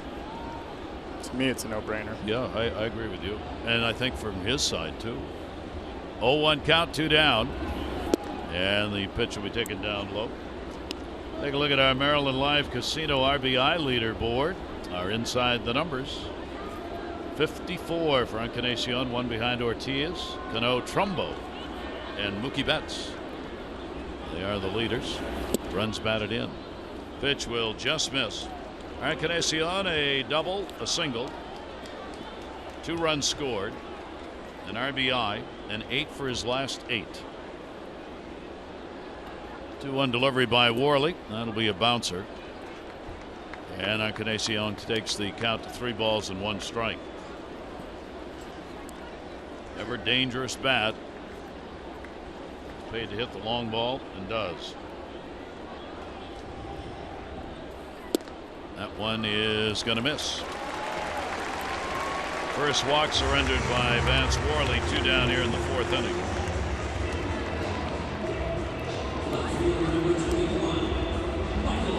Bring Michael Saunders to the plate. Perfect example of what happens when you're swinging the bat so well. You start seeing the ball really well. Your confidence is there. You realize that pitchers are going to pitch you carefully, so your strike zone becomes smaller and smaller. Pitch like that last one, 3-1. When you're pressing, you swing at. You're swinging the bat great. You walk to first base. Saunders goes after it. That's going to go towards center, not hit hard. Adam Cumming has to scoop it. And it'll be a base hit. Michael Saunders 2 for 3, couple of singles. So as they have done previously, mounting another 2-out rally here in the 4th. Adam was about a foot away from an easy double play there.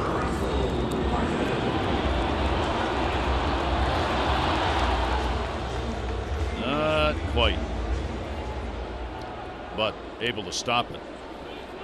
That ball ever got by him. That's right. That's a play that on grass you can dive, you can take a chance.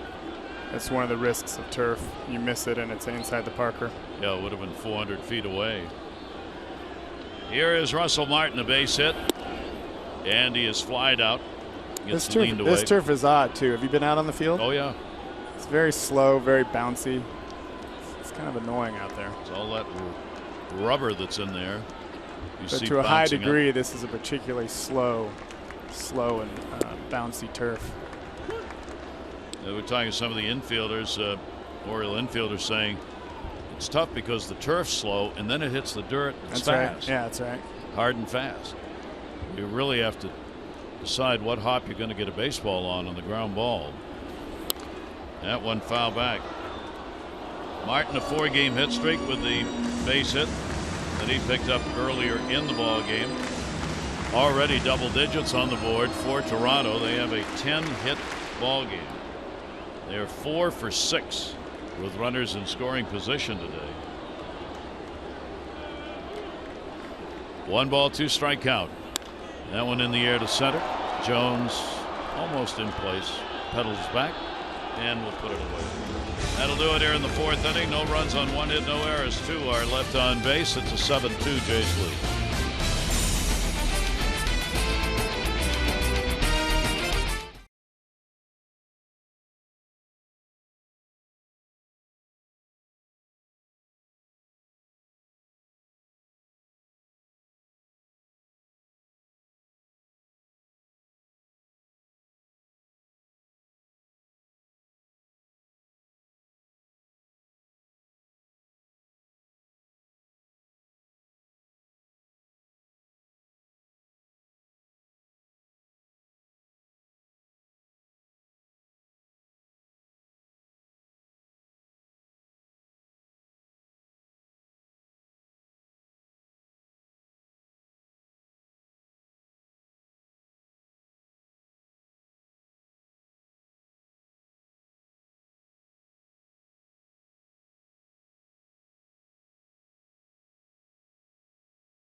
the New York Times, Jane Hahn, baseball called America's pastime, but Japan's cultivating the sport.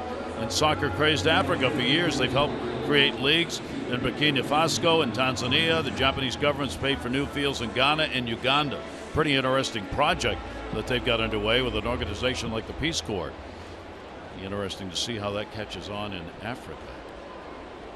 They call it the International Cooperation Agency, JICA. And they are sending volunteers all around the world from Japan through that agency to teach baseball. We'll be scouting pretty soon in Uganda. That'd be great. Went to Japan with Cal for the tsunami relief. They got a good feeling of, I'd been there in '96 with the All-Star Tour, but their passion for baseball is definitely rivals ours. They're so technical. It's interesting to watch how they go about their business, especially the kids. They actually have a female league over there where they throw from 60 feet 6 inches. They have a female, I forget her name, but she's known as the female Ichiro. That one drilled by Adam Jones way back center field, and goodbye, home run. Another shot way out there. So Adam Jones leading off gets the homer, and the Orioles continue to chip away at that Toronto lead. It is a 7-3 ball game. Adam will get out of an 0 for 10 with his 10th home run of the year. Another bomb. It's going to feel great for Adam. Again, staying in the center of the field. Guys like Adam, it's such a huge advantage to have center field pop. You know, there's a lot of guys in the league that hit their best bolt to center field. It doesn't go anywhere. Adam and Pedro just hit 2 line drives to center field off the restaurant. Those are blasts. He likes it too. He'll tell you about it. All the way to the backstop. See the location on this pitch by Sanchez, dropped right in over the middle. And Adam was on it. So Jones gets his 15th home run in this ballpark and his 30th lifetime against Toronto. And Adam gets criticized often for swinging at breaking pitches out of the zone, and there's some validity to that. But Adam is one of the best breaking ball hitters in baseball. And when you sit on a lot of off-speed pitch, a lot of breaking pitches, you have more of a tendency to chase them sometimes because you get the pitch you're looking for and you chase it even out of the zone because you got it. That one, Adam, I'm not sure he was looking for it. I can't be positive, but I have a feeling he might have been looking off speed. He nailed it. 2-1 delivery by Sanchez. Kim, he has drawn a walk and flied out. So Sanchez surrendering a couple of homers so far in the ball game. Worley has given up 1. And I'm taking a look at where that one may have come off the bat. And the Orioles have 6 hits in the game. Kim on a good fastball located down and in. Strikeout number 6. Put this one, Sanchez did right where he wanted it. Came up a little bit actually. Gets the strikeout though. 6 strikeouts for him in the ball game. Sanchez has had as many as a dozen Ks in a game. 424 in the home run by Adam. Strike on the outside corner, Manny Machado. He's been called out on strikes and hit into a double play. Manny coming into the game hitting .423 this year against Toronto with a couple of home runs and 6 RBIs. He has had the highest average in the series this year against the Blue Jays of any Oriole. 0-2 delivery by Sanchez. That'll be a bouncer. 1-2. So when they say .424, is that from point to point? Point to point. Home plate to point touchdown. You need projected distances. Yeah, 1-2 delivery. That's fair. That'll go into foul territory, but it's a fair ball. Bounces off a water bottle. Thrown back in by Carrera, and in with a double is Manny Machado. Boy, I was right down the line. Paul Nart, the first base umpire, had to get out of the way and make the call at the same time, and now John Gibbons is coming out to talk with him about whether this actually was fair. Looked like it went right over the bag. And then what did it hit down there? Stool, water bottle.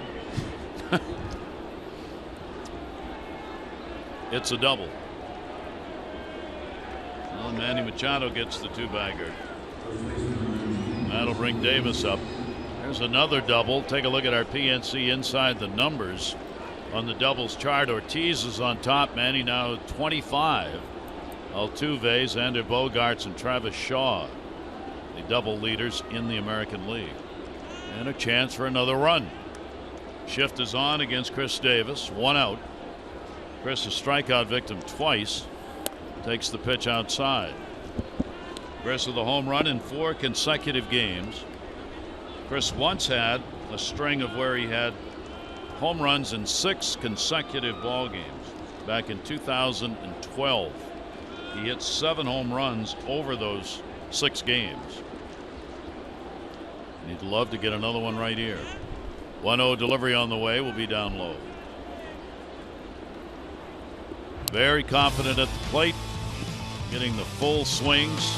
4 straight ball games for him. Left, right, pounds that one down the line into the second deck.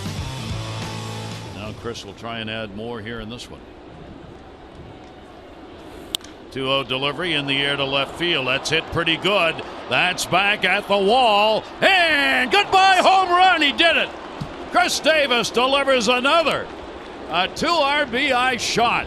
And the Orioles are right back in this ball game on their 3rd home run of the day.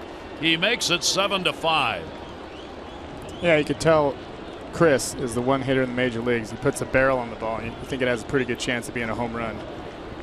The way the ball is carrying today, I had a feeling that was going to go out, but we were kind of hoping. I was looking at those replays of Chris. It was that one swing he talked to me about after the game off the left-hander that he hit a bullet out to left center that sort of got him on track. It looked sort of like a golf swing. You could tell when he swung, he didn't move his feet. He was perfectly balanced. Same thing as there. He's not falling off the ball. Tough pitch, actually, too. But, again, Chris knows as well as we do. He puts the barrel on it. He's got a good chance. Boy, he is just on fire. So home runs in 5 consecutive ball games. Gets his 16th of the year. That will move him up into a tie for 4th in the American League with Manny Machado, Ortiz, Carlos Beltran, all with 16 homers. And the Orioles, who saw a 5-0, then 5-1, then 6-1 ball game, are now back to a 7-5 game. Trumbo. Base is empty, 1 down. We'll take it for a strike on the inside corner.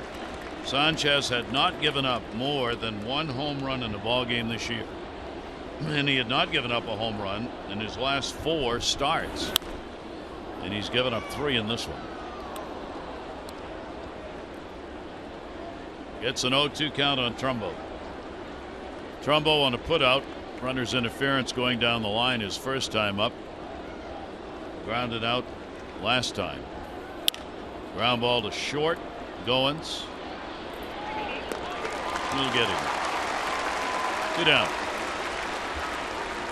Text Masson's word of the day. Model to 29292. Your chance for a meet and greet with Chris Davis.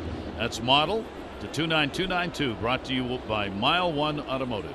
Offering you 20 convenient locations throughout the Baltimore area. Visit them in store or online at mile1.com. I think Chris is another type of player who benefits psychologically from a multi-year deal. Work ethic has never been and will never be his problem, and the ability to relax during a slump, knowing that no matter what, you're going to be in the lineup every day. You don't have to look over your shoulder. He can get hot with the best of them in baseball, and all of a sudden you look up and he's got 17 home runs. But the ability to not press during a slump, knowing that you're going to be in there every day, is a huge psychological asset to any hitter. And that one in the air to left field. Matt Wieters, and he's done it. Way back, and goodbye, home run. The Orioles have their 4th home run of the ball game, and 3 of them have come in this inning. And they have made it a 1-run game at 7-6. The approach of our hitters have been unbelievable. And all our hitters, all our home runs have been dead center or oppo. And whether by design or not, when you get a pitcher like that who has such good stuff, you really want to focus on the middle of the field, and we've been doing that. What an inning for the Orioles, and what a ball game for them. So Matt Wieters brings the Orioles to within one, his 6th home run of the season. Matt gets his 27th RBI, and Toronto's lead is 7-6 with 2 down. And here's Alvarez, who had a home run his last time up. Matt's home run. It's a nice, easy follow through the other way. Doesn't get any better than that. Rocket the opposite field. I mean, these have been real shots with distance on them. These home runs the Orioles have hit off Sanchez. And Diddy up in the bullpen. The left-hander is Sanchez, having one of his most difficult outings in this ball game. He gave up 6 runs on 10 hits against Oakland. That was back in his 4th start.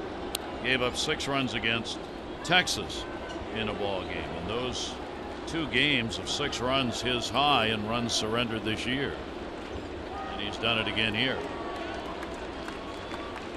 Alvarez 2 for 2, a homer single. Cut on a pitch down and into him, and a 2-ball 2-strike count. Remember, Sanchez came in having surrendered only 4 home runs on the year. The Orioles have picked up 4 in the ball game. 2-2 delivery on the way, and a breaking ball. That's going to miss. Same pitch. Not as well located. The count goes to 3-2.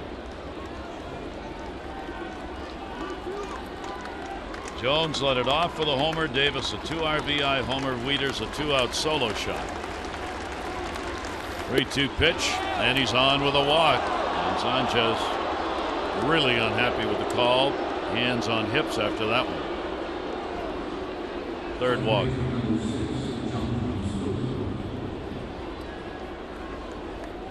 Outside. So the inning continues. Orioles send their 8th batter to the plate. See the trouble he has had games against the Orioles. That 1-2 record. That could be a base hit if it stays fair, and it's gonna. Kind of surprised that Barney picked that ball up. If it rolls off the grass onto the dirt, it might have gone foul, but it's a base hit. So Scope is now 3 for 3 and had no play anywhere. Alvarez goes down to second base. Today, this inning in particular, it's the long and the short of it for the Orioles offense. Orioles potential tying run at second base, 2 down. Ryan Flaherty, the 9th Oriole to hit, takes a strike. He's already got an RBI and a single, and is 1 for 2.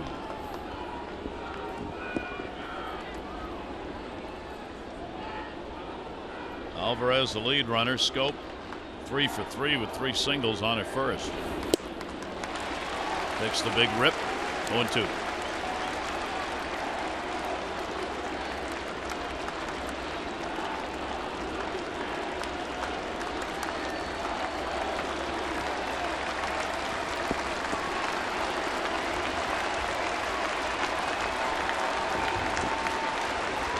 Sanchez, the 0-2 pitch. Breaking ball in the dirt. Good stop made by Martin.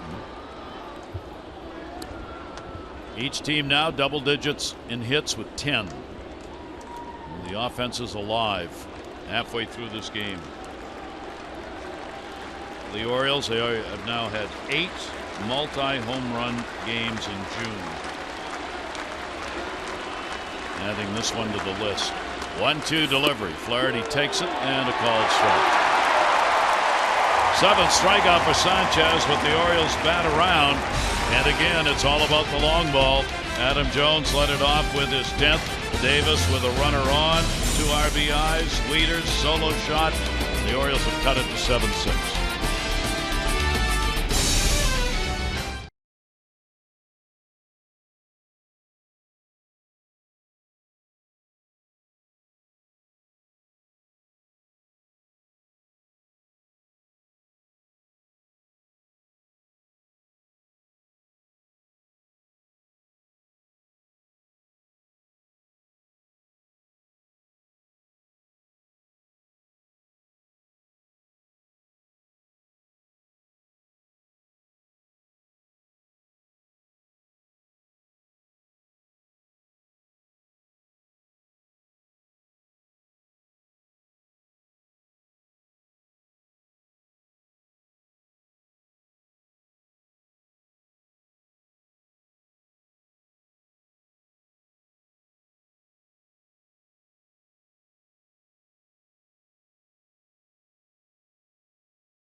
Smiles. They are brought to you by Hair Cuttery, home of the Smile Back Guarantee. No small print, just big smiles.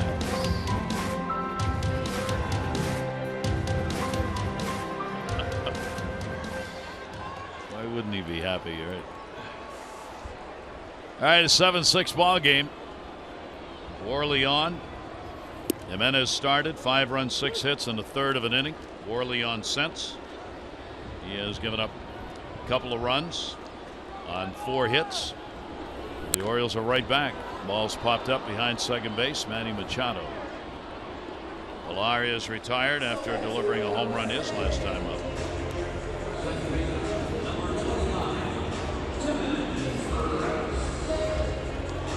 Travis coming up. 2 RBI double, and he is grounded out. As we said, Worley's long outing, 4 1/3 innings. Chavez is up in the bullpen, and Dunsing for the Orioles. A game of bullpens, it looks like, in this one. Strike on the inside corner. As much as Buck hates what's happened early in the game, I think these are the games also that motivate him to see that if he can keep us in the game with his moves, put us in a position to win. It's definitely one of his strengths. And I thought it's going to depend on what happens here. Definitely depend now, Dunsing getting up in the pen, how we're going to get through the rest of this game. But we're back in it now, and that's sort of Buck stands apart, I think, is ability to manage through all sorts of different games. He's been the master at doing that. And Worley right there. So Worley will be coming out of the ball game, but he got the job done for the Orioles. 5 strikeouts on this afternoon's work out of the pen. The Orioles will go with the left-hander, trailing by just 1.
Brought to you by Mile One Automotive, offering you 20 convenient locations throughout the Baltimore area.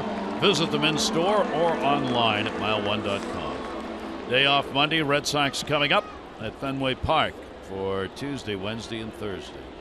Left-hander Brian Dunsing, second appearance that he has made in this series, as he worked in yesterday's ball game. See the batting average high against him. Comes in with the bases empty to work against Goins, the left-hander, who has struck out twice. Dunsing in the performance yesterday, an inning, 2 runs, 2 hits, a walk, surrendered a couple of home runs back-to-back, Encarnacion and Saunders against him in the game. Brian, of course, contract picked up from Norfolk on June 2, putting another left-hander in with Brian Mattis gone. A 2-0 count. 2 down, nobody on. Goins will take the pitch, and that's there for a strike. There's Worley, 4 1/3 innings, couple of runs on 4 hits, a walk, and 5 strikeouts. Orioles have not had the lead in this ball game, but they are cut it down to a 1-run deficit, and that's into the seats.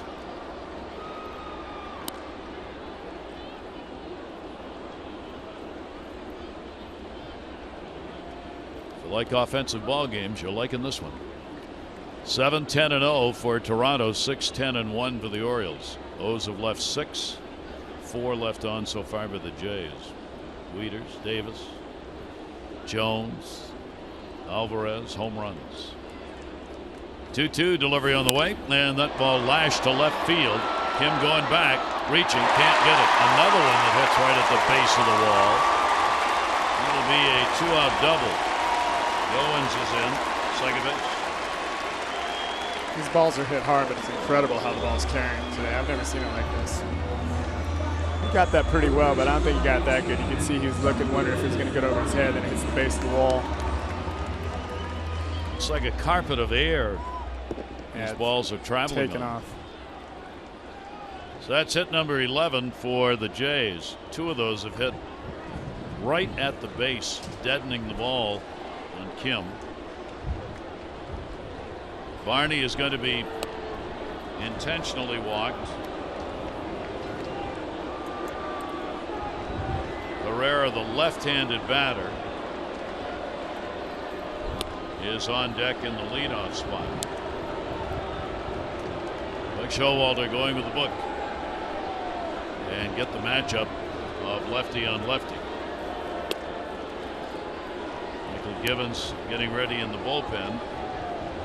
What Buck wants, obviously, is for Dunsing to be able to complete this inning and then bring the right-hander in, Givens, to start the next inning. So there's the intentional pass, 2 on, 2 down.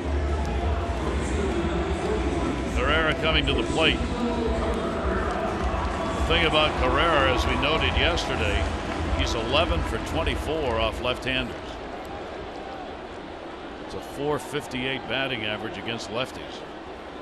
Herrera has doubled and scored, grounded out, flied out.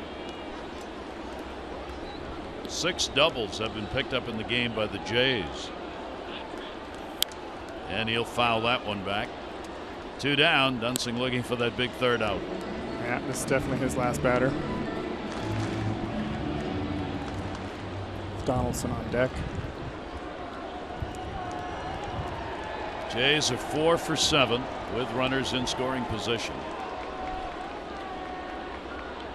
0-1 delivery on the way. It's going to be outside. Herrera in the series, 3 hits and 11 at bats. Playing in right field with Bautista out since the midway point of game 1. Flaherty's in at third. Herrera goes to the middle. Jonathan Scope's got the hop, and the strategy works.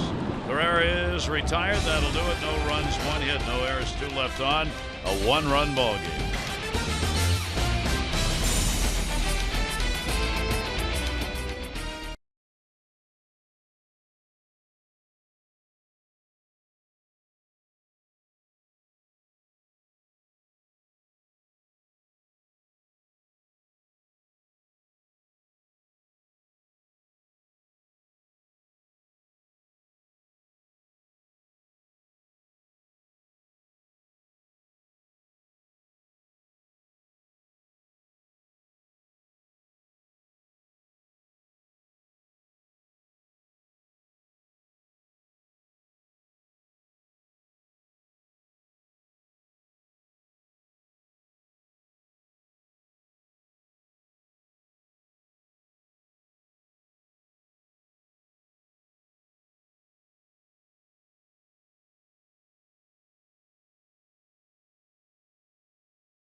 still could be the winner. As you see the fastball today, 64, a little less than usual, more of the breaking ball. Gave up 6 runs, though, 10 hits in 5 innings through 106 pitches, 7 strikeouts. And Jesse Chavez will come on in relief. Right-hander appearing in this series against the Orioles. Last outing a couple days ago, 2 innings, walked 1, didn't give anything up. The opponent batting average, right-handers just .212, the lefties at .314. Fly ball pitcher. Orioles, their comeback in this ball game, the largest of the year. Still more to go, of course, if they're going to win it. They fell behind 5-0 in the first inning, made it 5-1, then 6-1, and then it was 7-1 before the Orioles picked up 5 unanswered runs in the 4th and 5th innings. Chavez pitch will be taken inside for a ball. Adam Jones, 5th inning, launched it. 10th home run of the season. Way up and out. Part of the 4-run, 4-hit, 3 home run 5th inning the Orioles had. He started it. Now he'd like to start it again. The Orioles batted around last inning. Big swing. Chavez got that one down at 92. And a 2-ball, 2-strike count. Real good location on that one. Adam Jones, 2-2, steps out for a moment.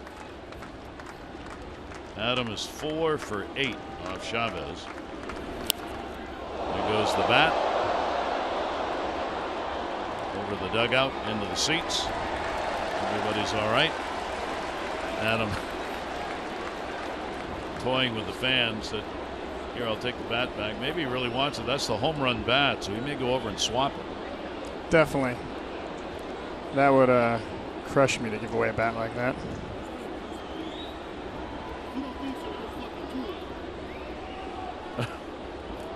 He's asking for the bat boy to exchange bats here. Get that one. I'll give you another one. There are no superstitions. You don't want to give away. It's not easy to get great wood even at the big league level. So when you get a bat that you've already gone off the restaurant window with, you want that bat back. Although sometimes it gets damaged flying in the stands if a fan doesn't catch it cleanly. 2-ball, 2-strike count. And I didn't see. Did he get it back? I don't think so. It was kind of a shell game going on there. See, I would have waited. I don't think he did. 2-2 delivery on the way, and he'll foul that one off. I don't know, under the new speed up rules, are you allowed to go over and? Probably not allowed to wait. Yeah, probably not. I think that's right. I think that's true. Because the bat boy has to have another bat in hand for every at bat. That'll miss, not by much. Good eye. 3-ball, 2-strike count. Big crowd on hand here. Big crowd today. Had 47,600 plus yesterday. Foul back. There was a line. There were thousands of people lined up before the gates opened today to get a hat. It's country day here at the ballpark. They had a plaid baseball cap. It was the giveaway.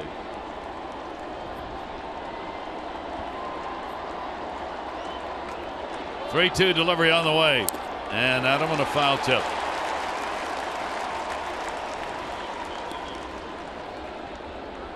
This will be pitch number 10. Adam in the middle of a great battle.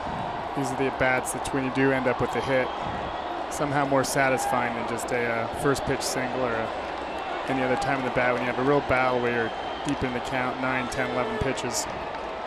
Certainly working Chavez, who will win the battle, but it was a battle. Chavez gets the strikeout. Adam retired, one away here in the 6th inning.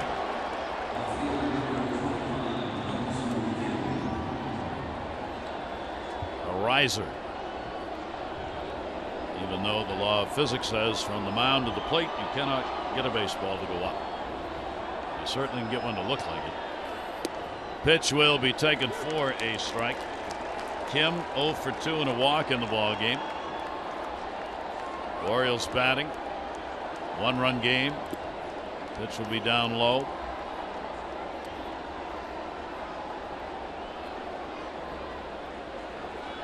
Top half of the 6th inning. Both starters still the pitchers of record in this game. Hitting the right-handers hard. Strike on the inside corner, which is where both Sanchez and now Chavez are trying to work him. 1 ball, 2 strike delivery on the way, fouled away. We talked about the Oriole comeback wins. They've had a lot of them. They've been pretty dramatic. 20, 1 ahead of Texas, then the Yankees, Giants, Brewers, and Nationals. The Orioles trailed 7-1 in this ball game. Now it's 7-6. Fouled again for a souvenir. 1-2. Another indication of a great bullpen that can keep you in games where you get the go down early in the game. Vance Worley showed his intrinsic worth today rather. It's crucial to have a guy like him. Very unheralded part of our bullpen, but couldn't get it done without him. You know you're going to have days like this where you're going to need a guy like Vance who's had a career as a starter and long reliever, but can't underestimate his value. He doesn't get the praise that an O'Day or a Brock or a Britton does, but crucial to a team's winning. Kim asking whether he swung or not, but I think that was a called strike by Alan Porter. Take a look. Well, I think he swung. Yeah, I think he swung too. Yeah. So a couple of strikeouts for Jesse Chavez, and there are 2 down in the 6th inning. Manny Machado a double, hit into a double play, called out on strikes. You know, the middle bullpens, I mean, in this day and age, are so crucial. We talk about the end of it all the time, 8th and 9th inning guys. But nowadays, so many teams, a soft spot. The underbelly is that 5th, 6th, 7th inning. So many specialist guys used to go in only 1 inning. Yep. We have 2 guys that can go multiple innings. And again, yesterday was sort of our bullpen set up to be in position today based on how it was managed yesterday. Big swing taken by Manny. 3 righties that really needed we had Brock, Bundy, and Givens who needed a blow yesterday, so they're ready tonight. And a day off tomorrow, so you really can use it in this game. 2 ball, 2 strike count on Machado from Chavez.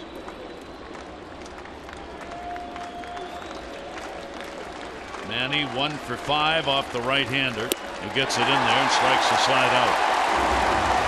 Nasty pitch right there. We go to the bottom half of the 6th inning. Tight ball game. Jays up by 1.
Coming on after Ubaldo Jimenez worked only a third of an inning. He would end up with 5 strikeouts in 4 1/3 innings, settled it down in the Orioles' big bats. Alvarez the home run. Jones leading off a big inning with a shot. Davis a home run in that inning, 2 RBIs, and Wieters in the same inning with a home run, and the Orioles have cut that deficit to just 1. Geico, 15 minutes could save you 15% or more on car insurance. Visit geico.com for a free rate quote. Michael Givens on for Dunsing. You see the fastball that he uses 61% of the time. Donaldson up against him, and the pitch, ball 1. 25th game, 5-0 mark, good ERA. Opponent batting average, left-handers with a big advantage, at least in those numbers. Givens is problematic at bat for any right-hander. Sidearm like that with the ball, the toughest pitch for hitters to hit, and one they don't even like you to know about, is a pitch running in on their hands. It's what most hitters are the most worried about. You get a guy cheating inside, he becomes vulnerable all over the strike zone. Tough to keep that front foot in for some right-handers against the guy. Well, they like want to Givens, cheat. They want to get a guy out of there. And once you do that, you become susceptible to outside. You become susceptible to high fastballs, breaking balls low and away. Nobody wants to get embarrassed inside, so it's a real asset if you have a fastball like Givens that runs in on a righty. Donaldson 0 for 3 lifetime against him, going for the outside corner, didn't get it. The ever dangerous leadoff walk here in the bottom half of the 6th inning. Well, on Saturday, June 25, the Orioles host the Rays. Special split admission doubleheader. 105, 705, and 705 first 20,000 fans, 15 and over. Get the Orioles batting practice pullover. Get your seats. Orioles.com or 888-848-BIRD. Leadoff man on base. Edwin Encarnacion. He has doubled, singled, drawn a walk. Still, his last 9 times to the plate he's been on, and his last at-bats he is still 8 for 8. Givens a look over to first. That'll be foul back. The Orioles' Dunsing worked a third of an inning, 1 hit, 1 intentional pass, and got the out to end that last half inning.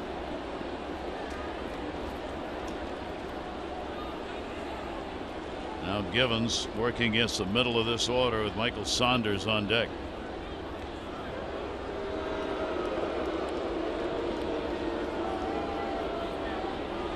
Both those pitches that Givens threw were odd. They sailed on a little bit. They didn't run back toward the hitter. They sort of sailed away. They cut, which is unusual for him. Pitch on the way and a big rip. 94 on that one. Saw Gavin Floyd in the bullpen for Toronto. Givens this season has a 1-0 mark against the Jays. This is the 4th game against them. No runs, 2 hits, and 3 2/3 innings against Toronto this year. That'll go towards third. Flaherty, fine play. He'll get the out. Relay won't be in time, but they get the lead runner. And another big glove play at third base by Ryan Flaherty. Will end up being a fielder's choice. He took the chance believing he could get Donaldson. He had to do a 360, find the base, and a good play by Scope to get down and find it. No chance for 2. 2 fine plays have been made at third base. Great job by Ryan, especially knowing where the runner is in relationship to second base and knowing that he can get the force. John Givens has asked for a delay looking at the video, but I don't know why.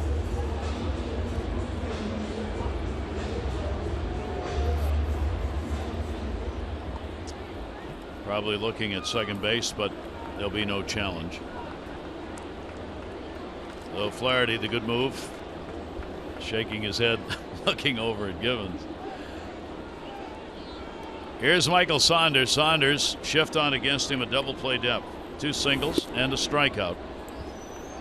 For the Orioles, what a year he's having against the Orioles. He got 14 hits and 27 at bats against the Orioles this year, including 2 home runs and 4 RBIs. 1-0 pitch on the way, and he'll take it up high from Givens. Saunders has faced Givens only once. He is 0 for 1. Talk about breakout years for players for Saunders. Right now, that's what's happening for him this year. And the pitch again will miss outside. 3-0.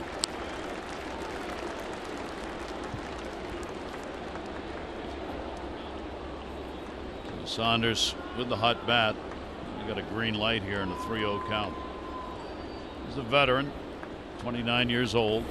He did, and it'll be foul. Saunders last year with Toronto, because of injuries, appeared in only 9 games. So this is a year where he's getting back to it. It was a knee injury that kept him out, surgery after spring training. 3-1 pitch on the way. Givens got that one turned over, and a 3-ball 2-strike count.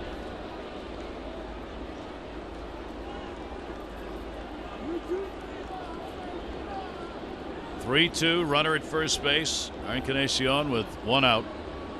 Fielder's choice ended his streak of 8 hits and 8 at-bats and a walk. 2 walks, 1 down. This copyrighted telecast presented by authority of the Orioles may not be reproduced or retransmitted in any form, and the accounts and descriptions of this game may not be disseminated without the express written consent of the Orioles.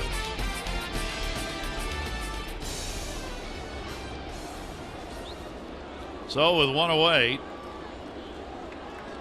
and a 1-run lead for Toronto, they'll try and extend it with Russell Martin up and 2 on. Base hit, run scored, 2 fly ball outs since. That should be taken inside for a ball. The Jays 4 for 8 with runners in scoring position, and Wieters out to talk to his battery mate.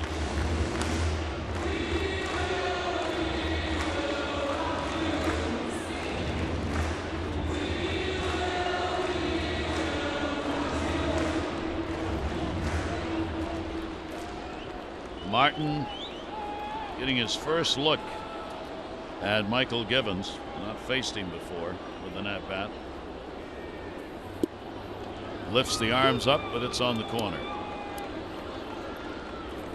1 ball, 1 strike.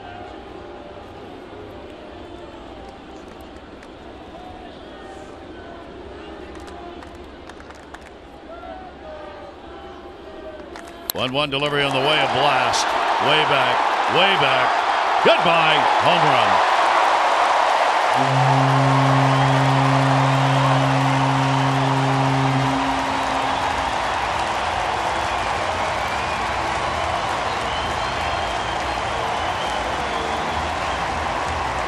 As Encarnacion did in the 6th inning yesterday, Russell Martin does here in this one. Givens delivery, heart of the plate. Yeah, as I mentioned a little earlier, for some reason today, it was just his ball was not moving down at all today. Fastballs he did through were perfectly straight, or even had a little cut on them.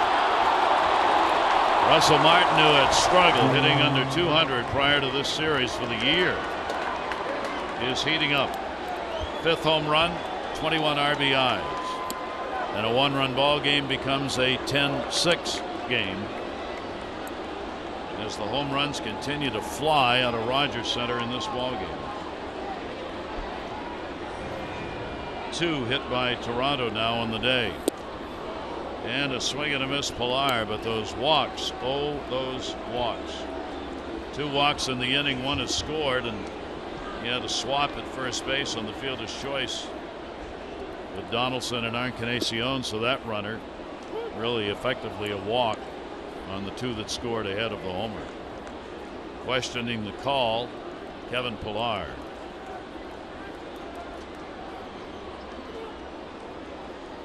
Third home run surrendered by Givens this year. Jays now with 10 runs on 12 hits. The Orioles 6 runs on 10. 1-2 delivery chased. Givens will get the strikeout.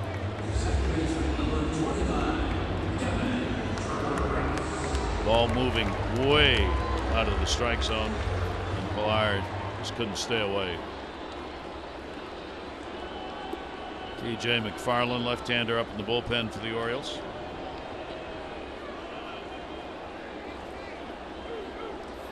Two down, bases empty.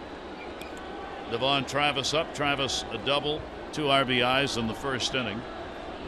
He has grounded out and struck out.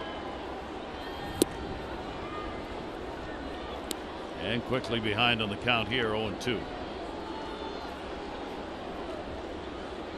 Both have been up, Venditti and Floyd, previously in the ball game, and they're both ready. Chavez struck the side out last inning out of the bullpen. That one is fouled away. Take a look at our Coons.com leaderboard. Brought to you by Coons.com. Over 2 million vehicles sold and counting.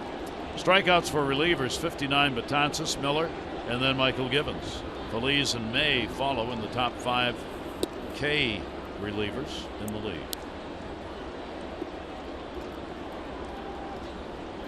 1 ball, 2 strike count on Travis. A 5-run first inning, a 3-run 6th inning so far. Souvenir foul back.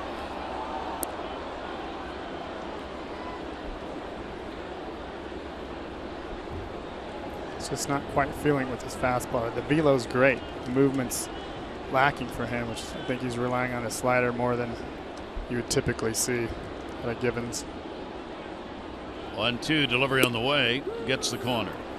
So he'll get the strikeout, but 3 runs are in the inning. They get 3 runs on just 1 hit. The home run by Russell Martin, and extend their lead now to 10-6.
This date in MLB history, 1939, it all started.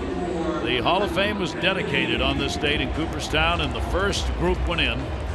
Grover Cleveland, Ty Cobb, Eddie Collins, Nap LaJoy, Walter Johnson, Babe Ruth, Connie Mack, George Sisler, Tris Speaker, Honus Wagner, and Cy Young. The initial group entering baseball's Hall of Fame, and among them was Eddie Collins, 25-year career, .333 batting average, over 3,300 hits, 1,300 RBIs, and that's the plaque that was put up that day and is there for you when you visit to see the Hall of Fame. That was a pretty good group. Quite a group. No unanimous though, right? No unanimous inductees. No unanimous. I took a look at Babe Ruth and said, no, I don't think so. Venditti on to pitch. That was one of my favorite games as a kid. I'd sit around with my dad and my uncle, and we'd have to name the 3,000 hit and 500 home run club. Chris Davis puts it up in the air to right, very high. Eddie Collins used to stump me every now and then. Eddie Collins? Yeah, somehow he was not fresh in my mind when I played that game. There are the numbers. Venditti out of the bullpen.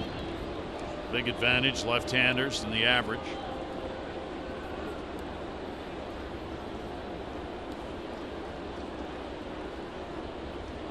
Some of those names in the Hall more recognizable than others, but the numbers for virtually all of them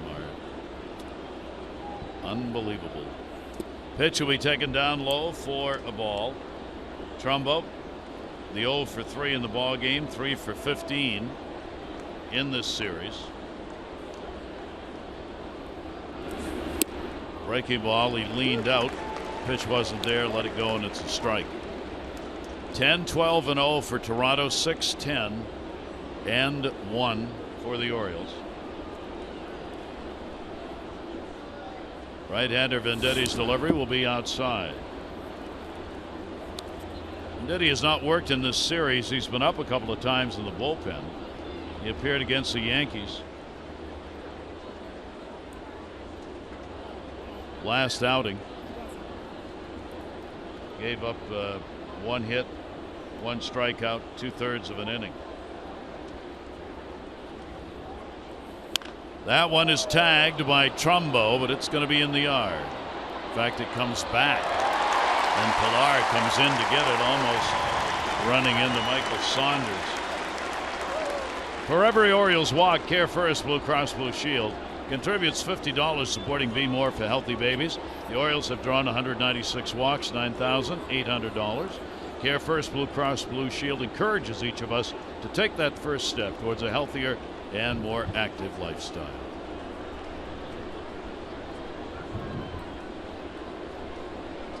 We are waiting. Name stitched in for Venditti, the reliever. Matt Wieters. That coming up, part of the 3-home run 5th inning. 6th of the year.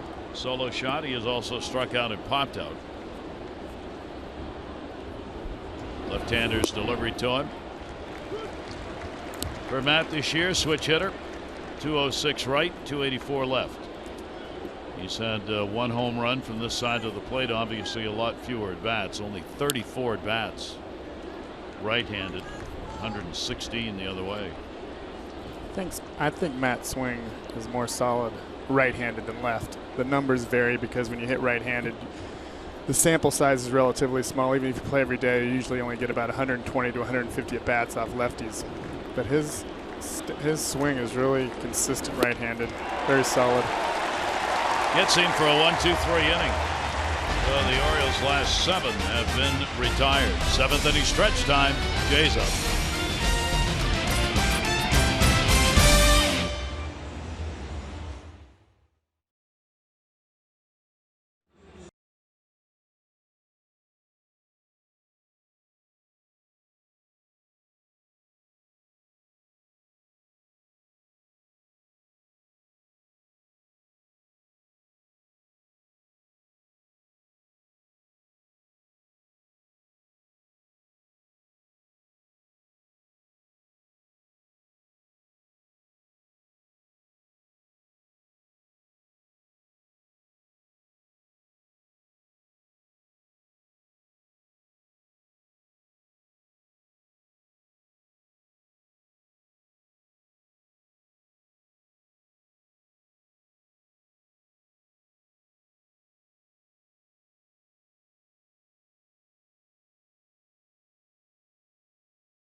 Bassett is brought to you by PNC Bank, for the achiever in you, and by Royal Farms. Royal Farms world famous chicken and western fries, made fresh, never frozen. Real fresh, real fast. Royal Farms. Here in Toronto, 7th inning stretch time. A 10-6 lead for the Jays. And McFarland will come on to do the pitching, primarily relying on that fastball. McFarland 2 days in a row, 2 innings, 5 runs, 5 hits in the ball game yesterday. Record 1-2 as he took the loss in the game. And the numbers in reverse of what you would expect with the left-hander's average. Jays bat here in the bottom half of the 7th inning. Goings, Barney, and then the top of the order, Carrera.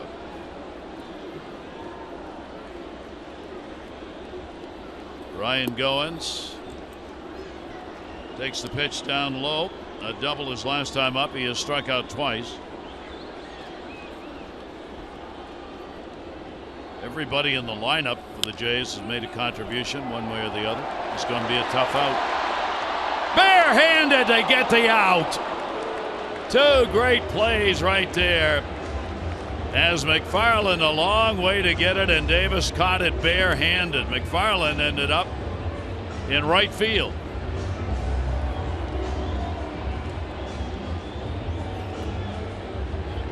How about that one? Another thing that we work on constantly that Buck is adamant about, the first baseman stays at home on that play. You'll see a lot of first basemen come and field that one.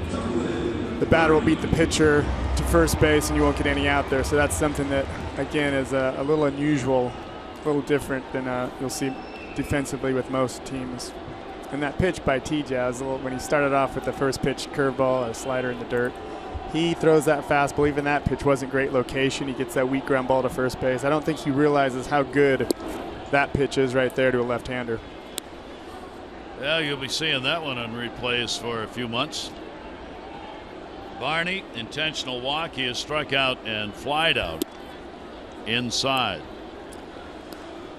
Strikes me as odd sitting up here watching, looking as we're hitting line drives into the restaurant, how big we are as a team.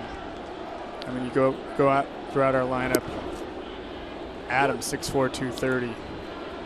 Trumbo 6'3", 240. Kim 6'2", 230.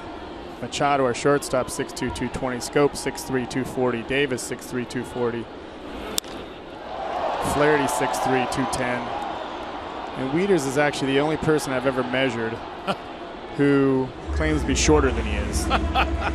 Really? He's the only one. He says he's 6'5", he's 6'6". He doesn't. He's always hunches a little bit because he didn't want to be labeled as the guy who is too big to catch.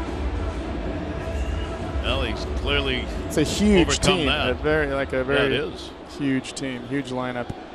I mean, your second and short combination, about as big as you'll ever see. Yeah. Size-wise. You look at Scope, he looks like he's 200 pounds. Wouldn't think you'd be able to move like he does. He's still growing. Infield, in, and he shoots it by. Ezekiel Carrera, the leadoff batter. He's 2 for 5 as he gets the base hit with 2 down. Well, Sundays at Oriole Park Family Days, and after every Sunday home game, your family has a chance to make a special day of it. And we hope you will do that. The kids get to run the bases after the ball games on Sunday. Next one coming up June 19 against these Jays, then June 26 against the Rays. Tickets at Orioles.com. That'll be it for McFarland. Brock will come on to do the pitching. 2 down and 1 on.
relieve McFarland. 2/3 of an inning and a hit off McFarland. Fastball pitcher.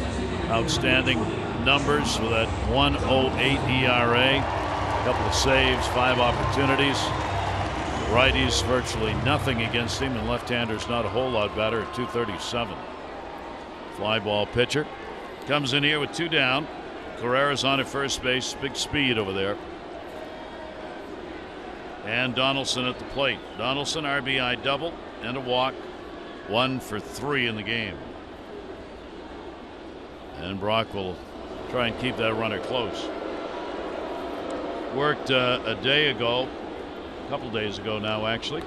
Brad Brock in this series, an inning, a run on a hit, a strikeout, surrendering 1 home run. Donaldson will take the breaking ball outside. 7th inning, Jays leading at 10-6, out hitting the Orioles 13-10. They got 5 runs, 6 hits in the first, 3 runs, just 1 hit in the 6th. Jays have hit 2 home runs. The Orioles have hit 4. The Orioles, going into yesterday when they'd had 3 home runs or more, were 11-2.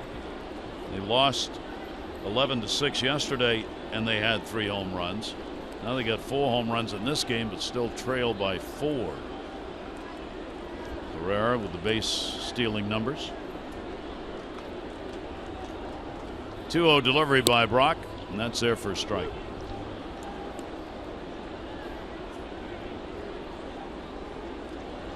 Brad Brock should make the All-Star team this year. Yep. He's been dominant.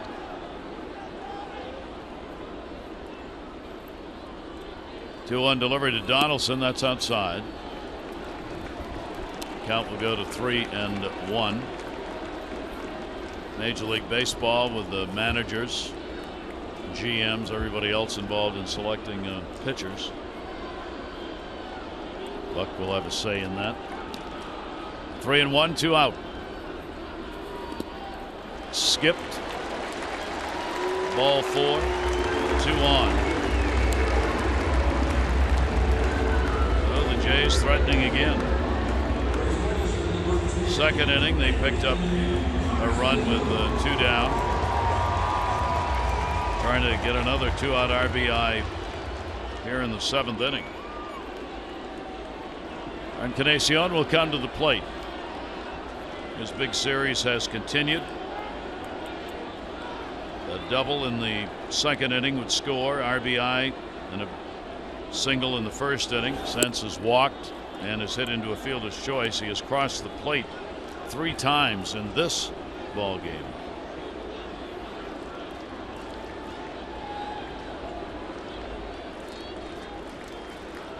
Brad Brock with 2 on, and that's there for a strike. Jays are 5 for 9 in these situations today. One of their better days. Team ranked next to last overall average runners in scoring position. 1 ball, 1 strike delivery by Brock. He does not get cheated. 1-2. Brad's going right at him through that first strike, almost identical spot that he hit the home run off him. Should be a good matchup right here. But Brad's not altering his game plan based on that one good swing he put on him 2 days ago. 1-2. That'll be outside.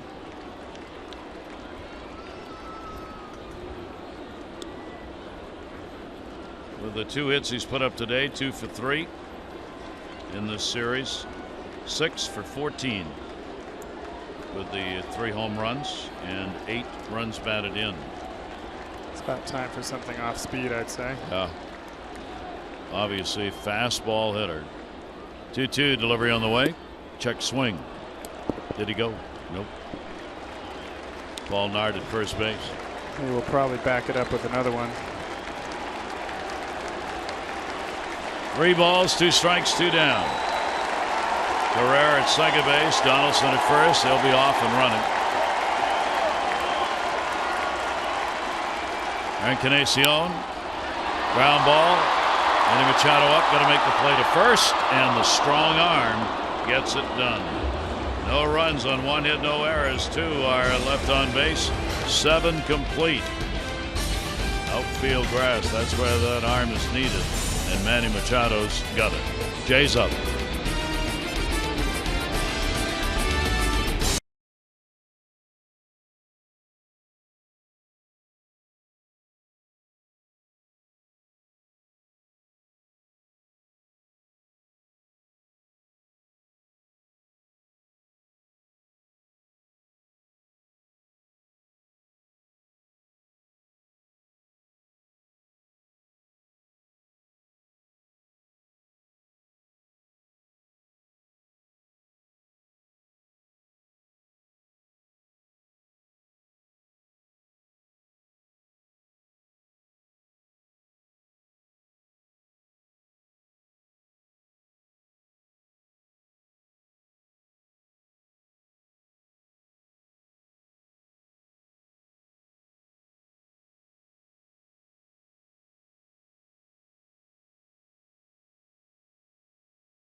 Join us. The Orioles back in action on Tuesday in Boston.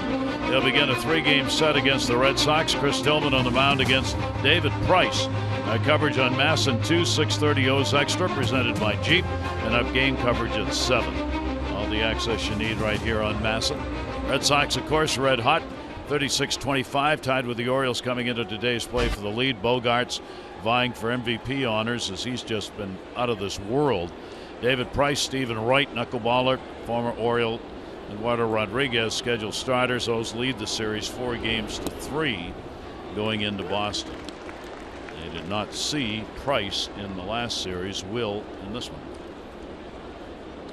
Alvarez has had a home run, single, 2 runs scored, and a walk. Left-hander swinging around from that first base side will not get the call. Ndidi dropping way down.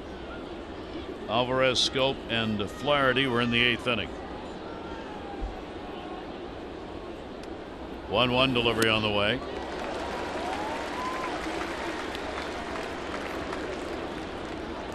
One and 2.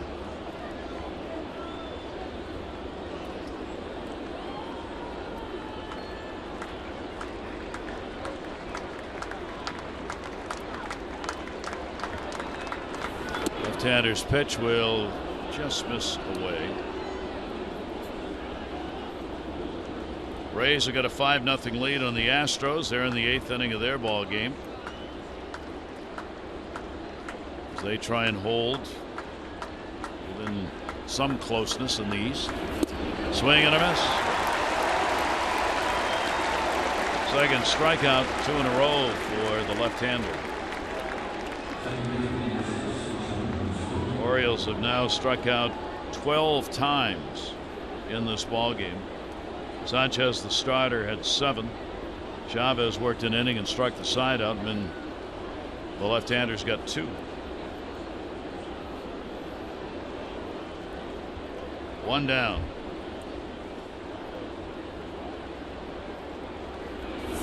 Twins have the 2-1 lead over Boston. They're in the 6th. Porcello looking for the win, still on for the Red Sox, the starter. Jonathan Scope looking for a 4-for-4 day. 3 singles. Has been stranded all 3 times that he has gotten on base.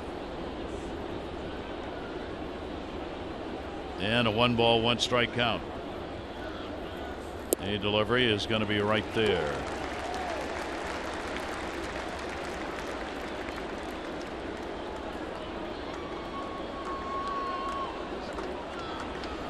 One-two delivery. And I wonder how many people are out there going, wait a minute, he throws left-handed. I was just thinking that. Wait a minute. Thinking, what was his childhood like? He is. How did he learn to throw at the major league level with both arms? He's got a glove he can wear in either hand. He's ambidextrous.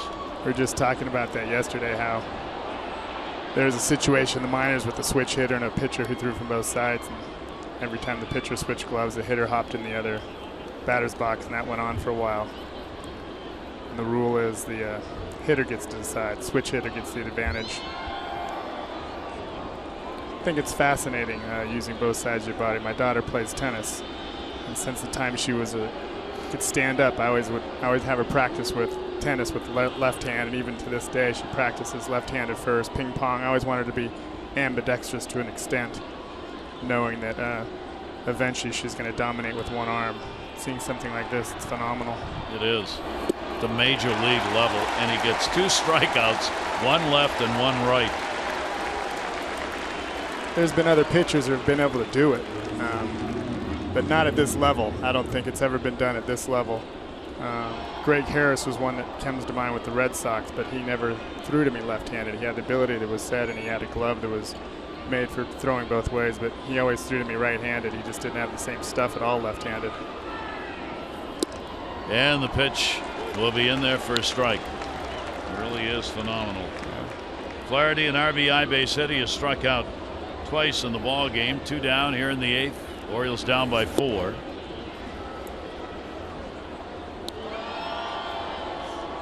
Zach Britton in the bullpen for the Orioles. 1 ball, 1 strike count on Flaherty. The now lefty will be fouled away. As Harry Carey used to say to me, Gary, you just tell him that he's amphibious. I say, Harry. Means he can throw and swim. And the pitch taken down low. He's probably right. Yeah. 2 ball, 2 strike count with 2 down. And then from the left side, it's the angle. On the extreme first base side that he creates, it's problematic, not the velocity. 2-2. Comebacker. Couldn't handle it. Long, long throw for Travis off the mark. Base hit.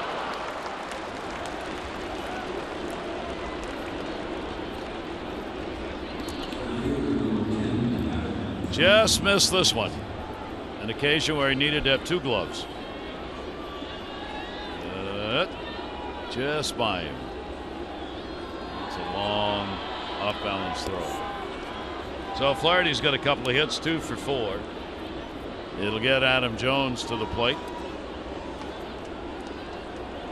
He changes the glove so quickly you don't even notice. I mean, it's just suddenly it's on the other hand.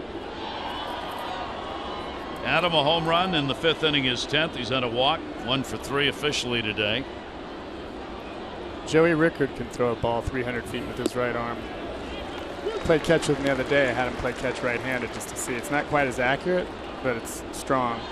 Zach Britton plays football with his right hand only, not to save his left. That's just the only way he can throw a football. It was amazing, isn't it? He shoots a basketball right-handed. He throws his 98-mile-an-hour sinker, obviously left-handed.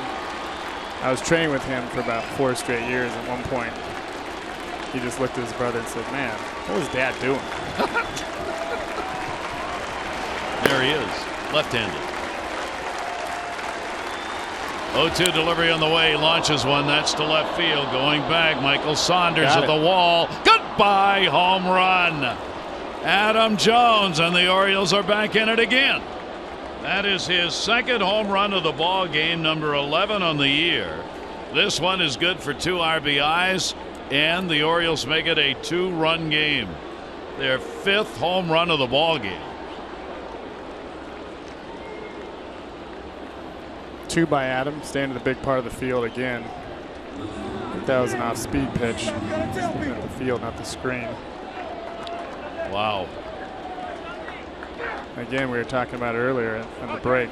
These guys are beasts. Maybe one of the biggest teams of all time. So the Orioles take advantage of the single with 2 down. Jones, the opportunity. And another breaking pitch. He got one where he wanted it. His second 2-homer game of the season. Yeah, again, as many pitches as he does swing at out of the strike zone that are sliders, he is probably the premier breaking ball hitter in the strike zone in all the majors. So now Kim will, yeah. I mean, the Orioles, what a day. That's 8 runs on 12 hits. They had to come back from a 6-run deficit in the ball game, 7-1. Looked like they were going to catch up. Then it went 10-6, now 10-8. And Kim fooled on it. 2-ball, 2-strike count. 2 strikeouts, fly ball out, and a walk. This one not what he was expecting, and just didn't get a good cut at it.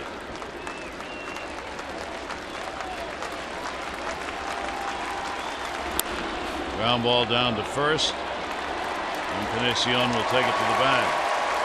So the Orioles are retired, but they are in it here in the 8th inning. 2 runs, 2 hits. Adam Jones delivering his second of the ball game, and it's 10-8.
Earlier in the game, it's Miller time, brought to you by Miller Lite. Some defensive plays with all this offense. Flaherty's gotten it done at third. Made a couple of real nice plays to prevent base hits. This one on a forced play at second base that helped cut an inning short. Defensive Ryan Flaherty sometimes can get lost with the home runs of Jones and Davis, Wieters, Alvarez. But the Orioles are down by just 2. Brad Brock on the mound, and foul back Michael Saunders. Jimenez worked just a third of an inning starting this game, so it's been up to the bullpen, and there's what they've done. Second in the American League in ERA entering the day. A couple of runs off Worley, 3 off Givens in the ball game, so they have really had to stretch the bullpen out. And not done yet. With the Orioles starters not going deep into games, Orioles starters are 11th in innings pitched per start. The Orioles bullpen obviously gets a lot of use. That one is drilled towards the corner. That's going to take a hop, and another double. Michael Saunders' 3rd hit of the ball game and 9th of this series.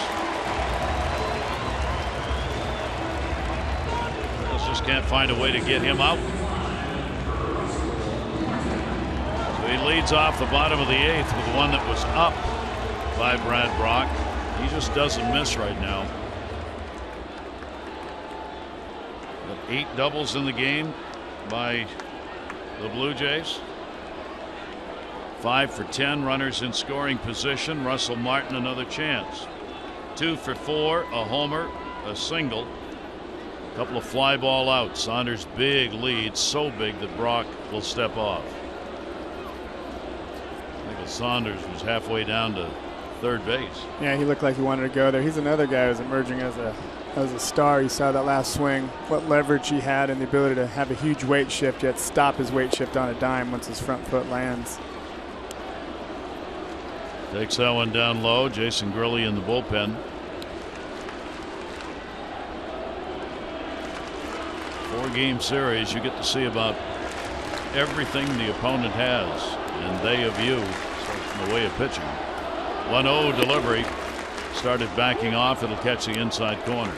Brock with a 1-ball, 1-strike count. Britton is ready to go in the bullpen for the Orioles. He's been warming up for a couple of innings. Martin 1 for 4 off Brad Brock. Saunders the lead off second base. Into the seats, foul.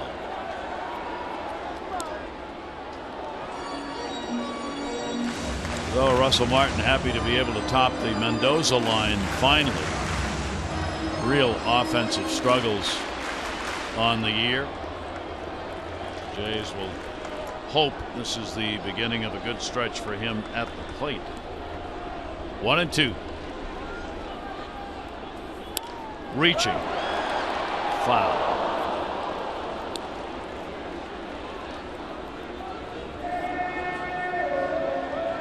Just missed going the other way on that one.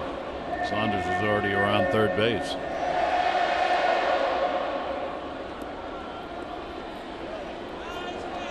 Orioles with the 7 home runs earlier this year against Boston. That's high. That was on June 2. Most home runs in a ball game. 1-2 delivery on the way, and a swing and a foul tip held onto, I think. He's running down as though it was fouled off because he wasn't sure, so Matt Wieters, just in case, makes the play for the putout. Martin retired. Nobody knew. Did he tip this into the mitt? No, it hit the dirt. He didn't foul it off, though. Matt Wieters didn't tag him.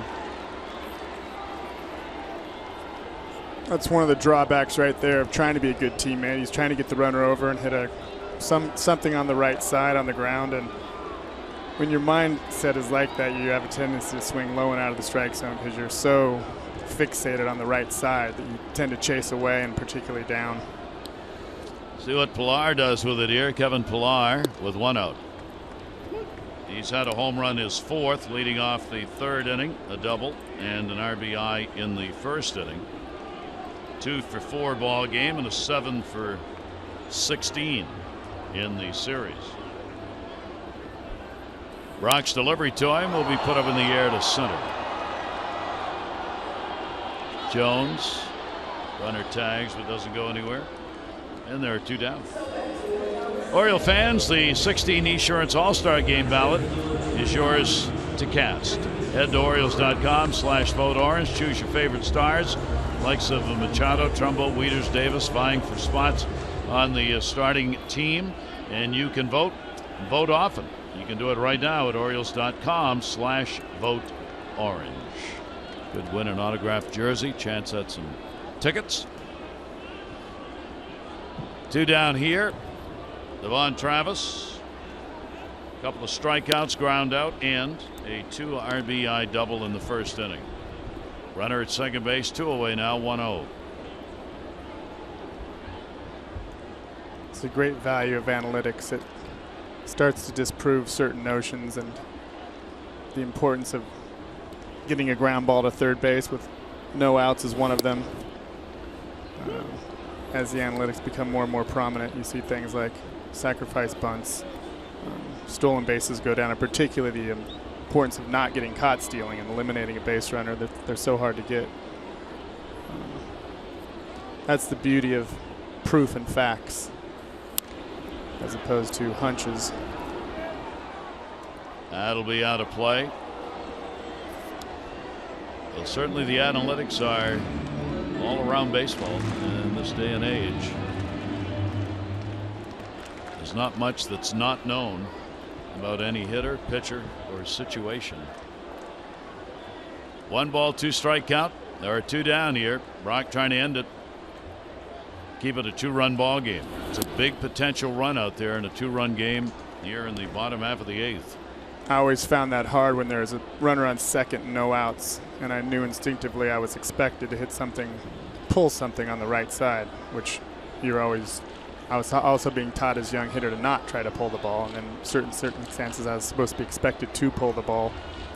And I think it just puts you at a little disadvantage rather than just hitting the ball hard somewhere.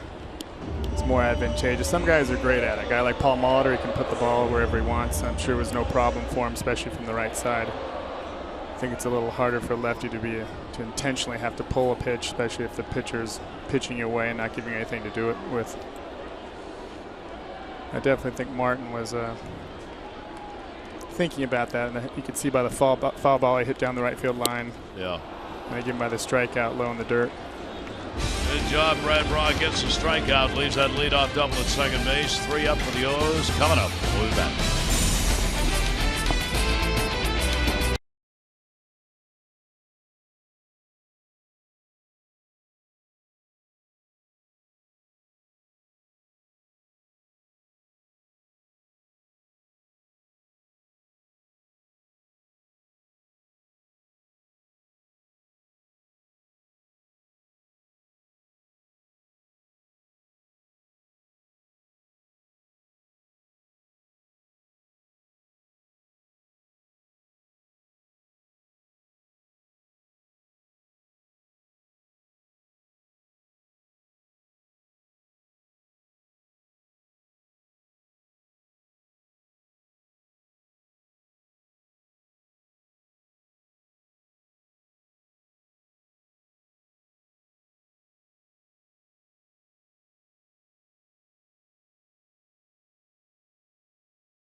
Convenience in banking.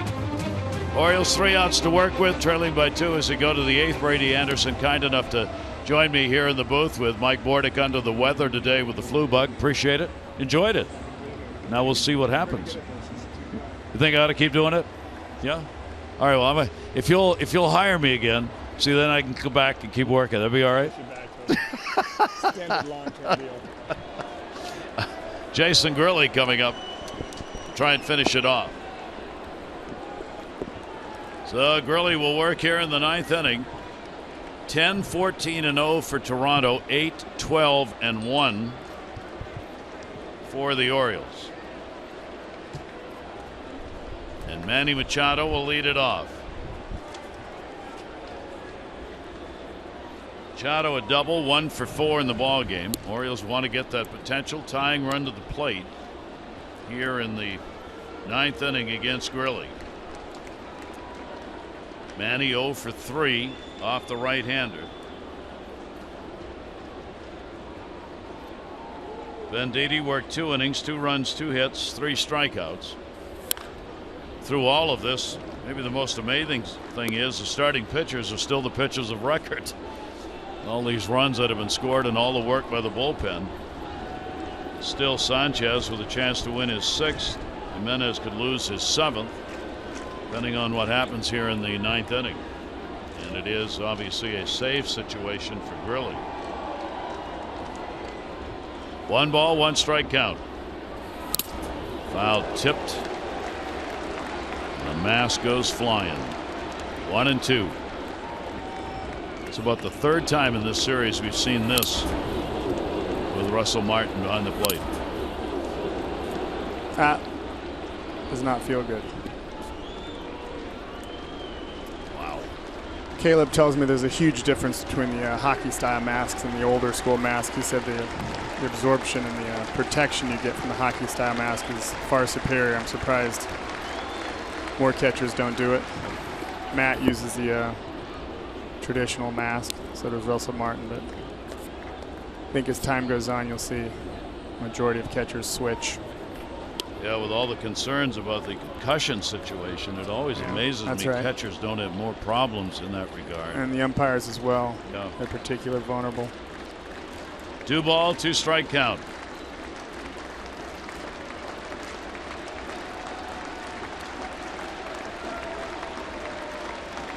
Delivery on the way. That one down the line, but it's going to be foul. Really got one up. Manny went after it, just missed. Machado, Davis, and Trumbo, the big bats, which the Orioles have used to get themselves back into this ball game. The 2 home runs by Adam Jones, Chris Davis, a home run, Wieters, Alvarez. 2 ball, 2 strike count on Machado. Off the fists and foul back.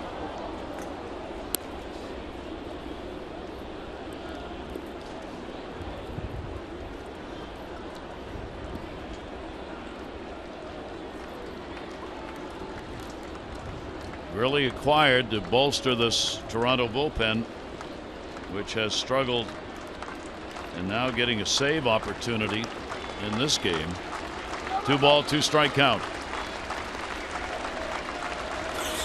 Manny goes after it. That should fall in. It will. Base hit. Saunders has to play it on the hop, and the Orioles will get the potential tying run to the plate here in the 9th inning. Manny. Great at bat by Manny. Really tough pitch right there, low and outside. Slider, stayed with it. That's the one the Orioles needed. That leadoff man on. And now here's Chris Davis. Davis, the home run in the 5th inning, is 16th. Home runs in 5 consecutive ball games. Grilly, 76 saves in his career, looking for his first here in the season and with Toronto. 1-0 count. He had 2 saves with Atlanta. This is the first opportunity he's had since coming from Atlanta to Toronto. Arrived here on May 31. 1-0 count. Shift on. Davis waiting on it. Grilly way outside. He'll get Storn and Loop up righty lefty. John Gibbons really wants this finish with Grilly right here.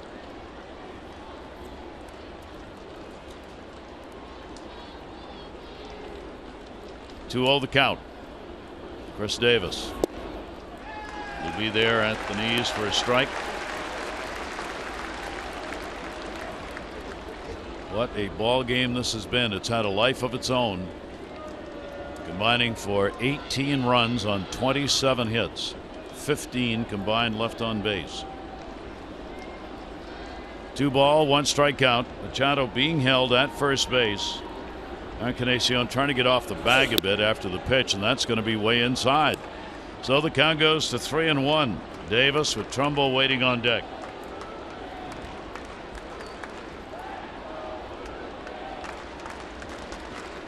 Chris does not have an at-bat in his career against Grilly.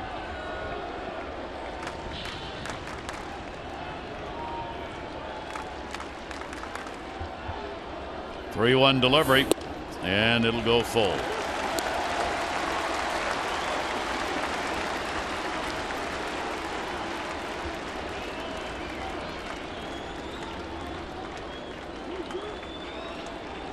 Chris with 9 RBIs so far in these 4 games. 2 in this game on the home run in the 5th inning. 3-2, runner not going. Davis check swing. Did he go? No. He is on. I think we caught a break there.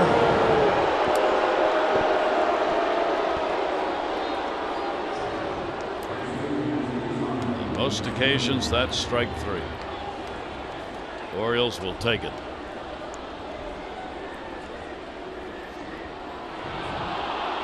A lot of conversation on that decision coming out of the dugout of Toronto.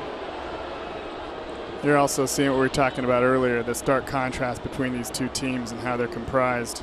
Zach Britton, you have a lead with Zach Britton in the 9th inning. You're not getting anybody up in the pen. He's going to win it or lose it for you. Blue Jays right now going through, have their closer and perhaps using 2, even 3 guys to get through the 9th. So the Orioles 2 on, down by 2, 9th inning. Mark Trumbo 0 for 4 in the ball game. Really, the delivery to him, a fastball at 93 for a strike. Trumbo 0 for 2 in the only times he has faced Gurley.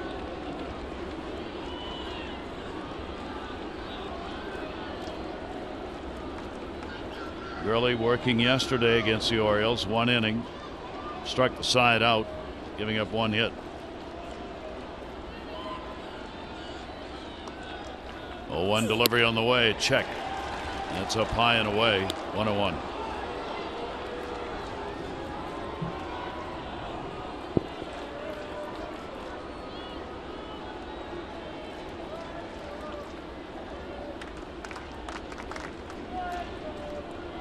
Wieters, the on-deck batter.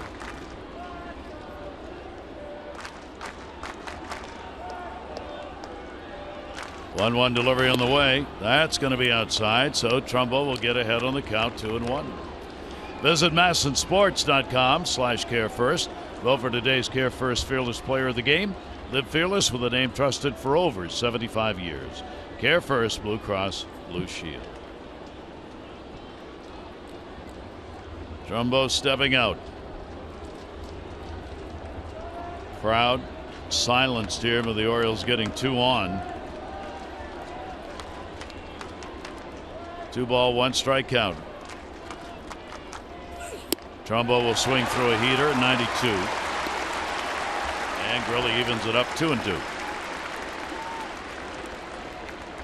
Just challenged him on that one. Yeah, he got a good pitch to hit right there. You can tell Trumbo's, again, trying to stay to the middle of the field. Wasn't trying to do too much with that.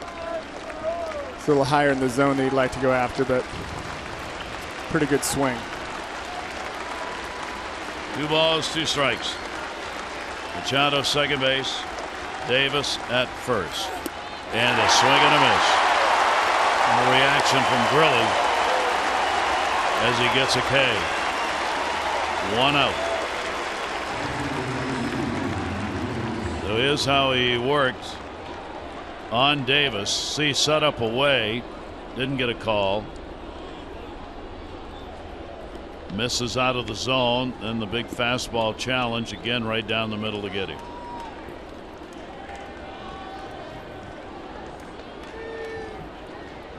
Here's Matt Wieters. 6 home run came in the 5th inning. He is 1 for 4 in the ball game.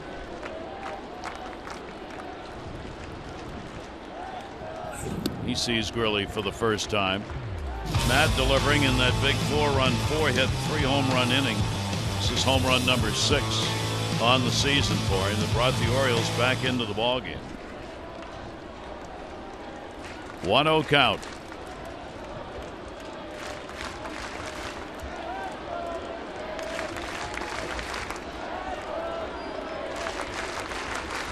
Gurley's delivery to Wieters. Matt will take it, and that will miss. 2-0.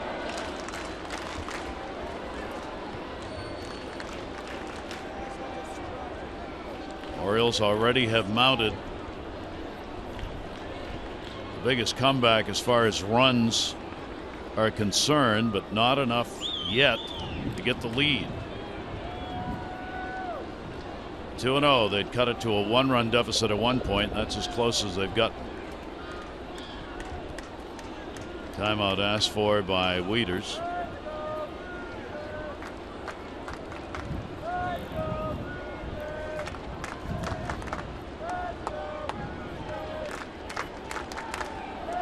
Really ready. Runners off first and second base. Wieters will take it, and he misses.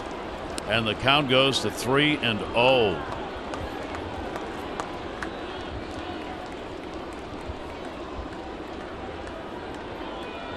There is Alvarez, who's already picked up a home run in this game, waiting on deck.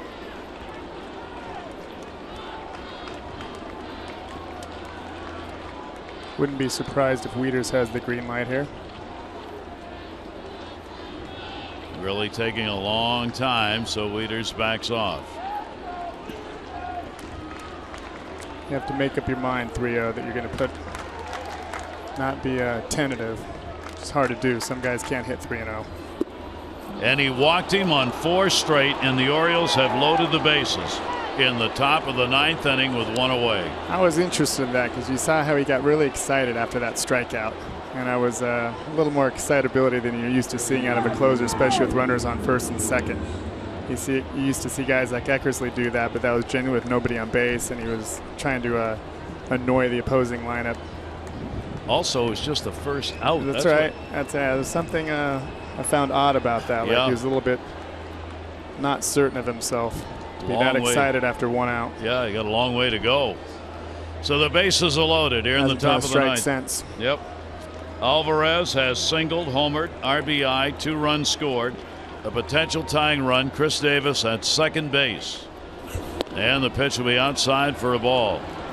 John Gibbons is over there going, how long do I wait? Really giving his first chance at a save with the Jays. And really struggling with it. Alvarez 0 for 3 off the right-hander. John Gibbons has got the bullpen ready, lefty-righty. One-0 delivered to Alvarez, and that's outside. Still hasn't thrown a strike, and it goes to 2-0. And that will bring Russell Martin out to the mound.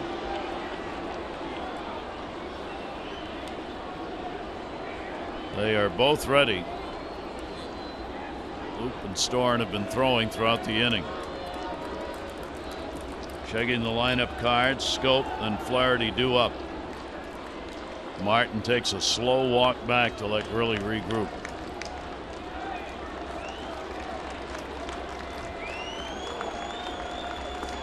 The Orioles DH stands back in, 2-0. Pitch to him. He got it to right field, going back. Herrera at the wall and makes the catch. Tagging up the score, Machado, and moving over to third base is Davis. It is a 1-run game, and Alvarez was that close to the grand slam. He just missed that right off the end of the bat. When he first hit it, I thought he might have got it. Outfielder didn't quite get back to the wall as well as he could have. He had one more step. So close. The RBI will be picked up by Alvarez. Rickert will come on to run at first base for Wieters with 2 down. And a discussion at the mound, not John Gibbons, but Dane Johnson, who's the acting pitching coach, the bullpen coach today. Pete Walker away on a family day. And they'll leave Gurley in there to try and get the final out. Davis moved up. So they've got the potential tying run at third base. And Jonathan Scope, who has had a 3-hit day, 3 for 4 with 3 singles, will stand in. Scope has faced Gurley only once, 0 for 1.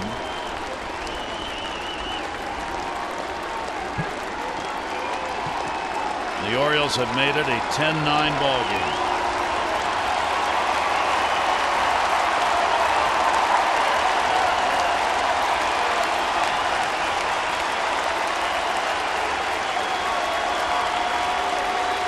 Really ready, the delivery. 91 up high.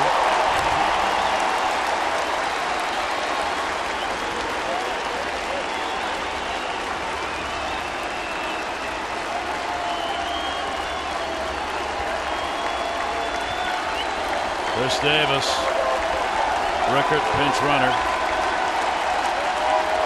Gurley with the 0-1. Scope. Backed off at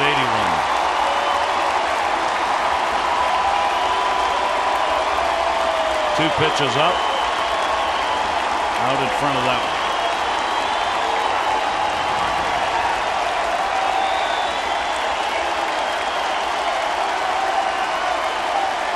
0-2 delivery on the way. Jonathan Schoop strikes out.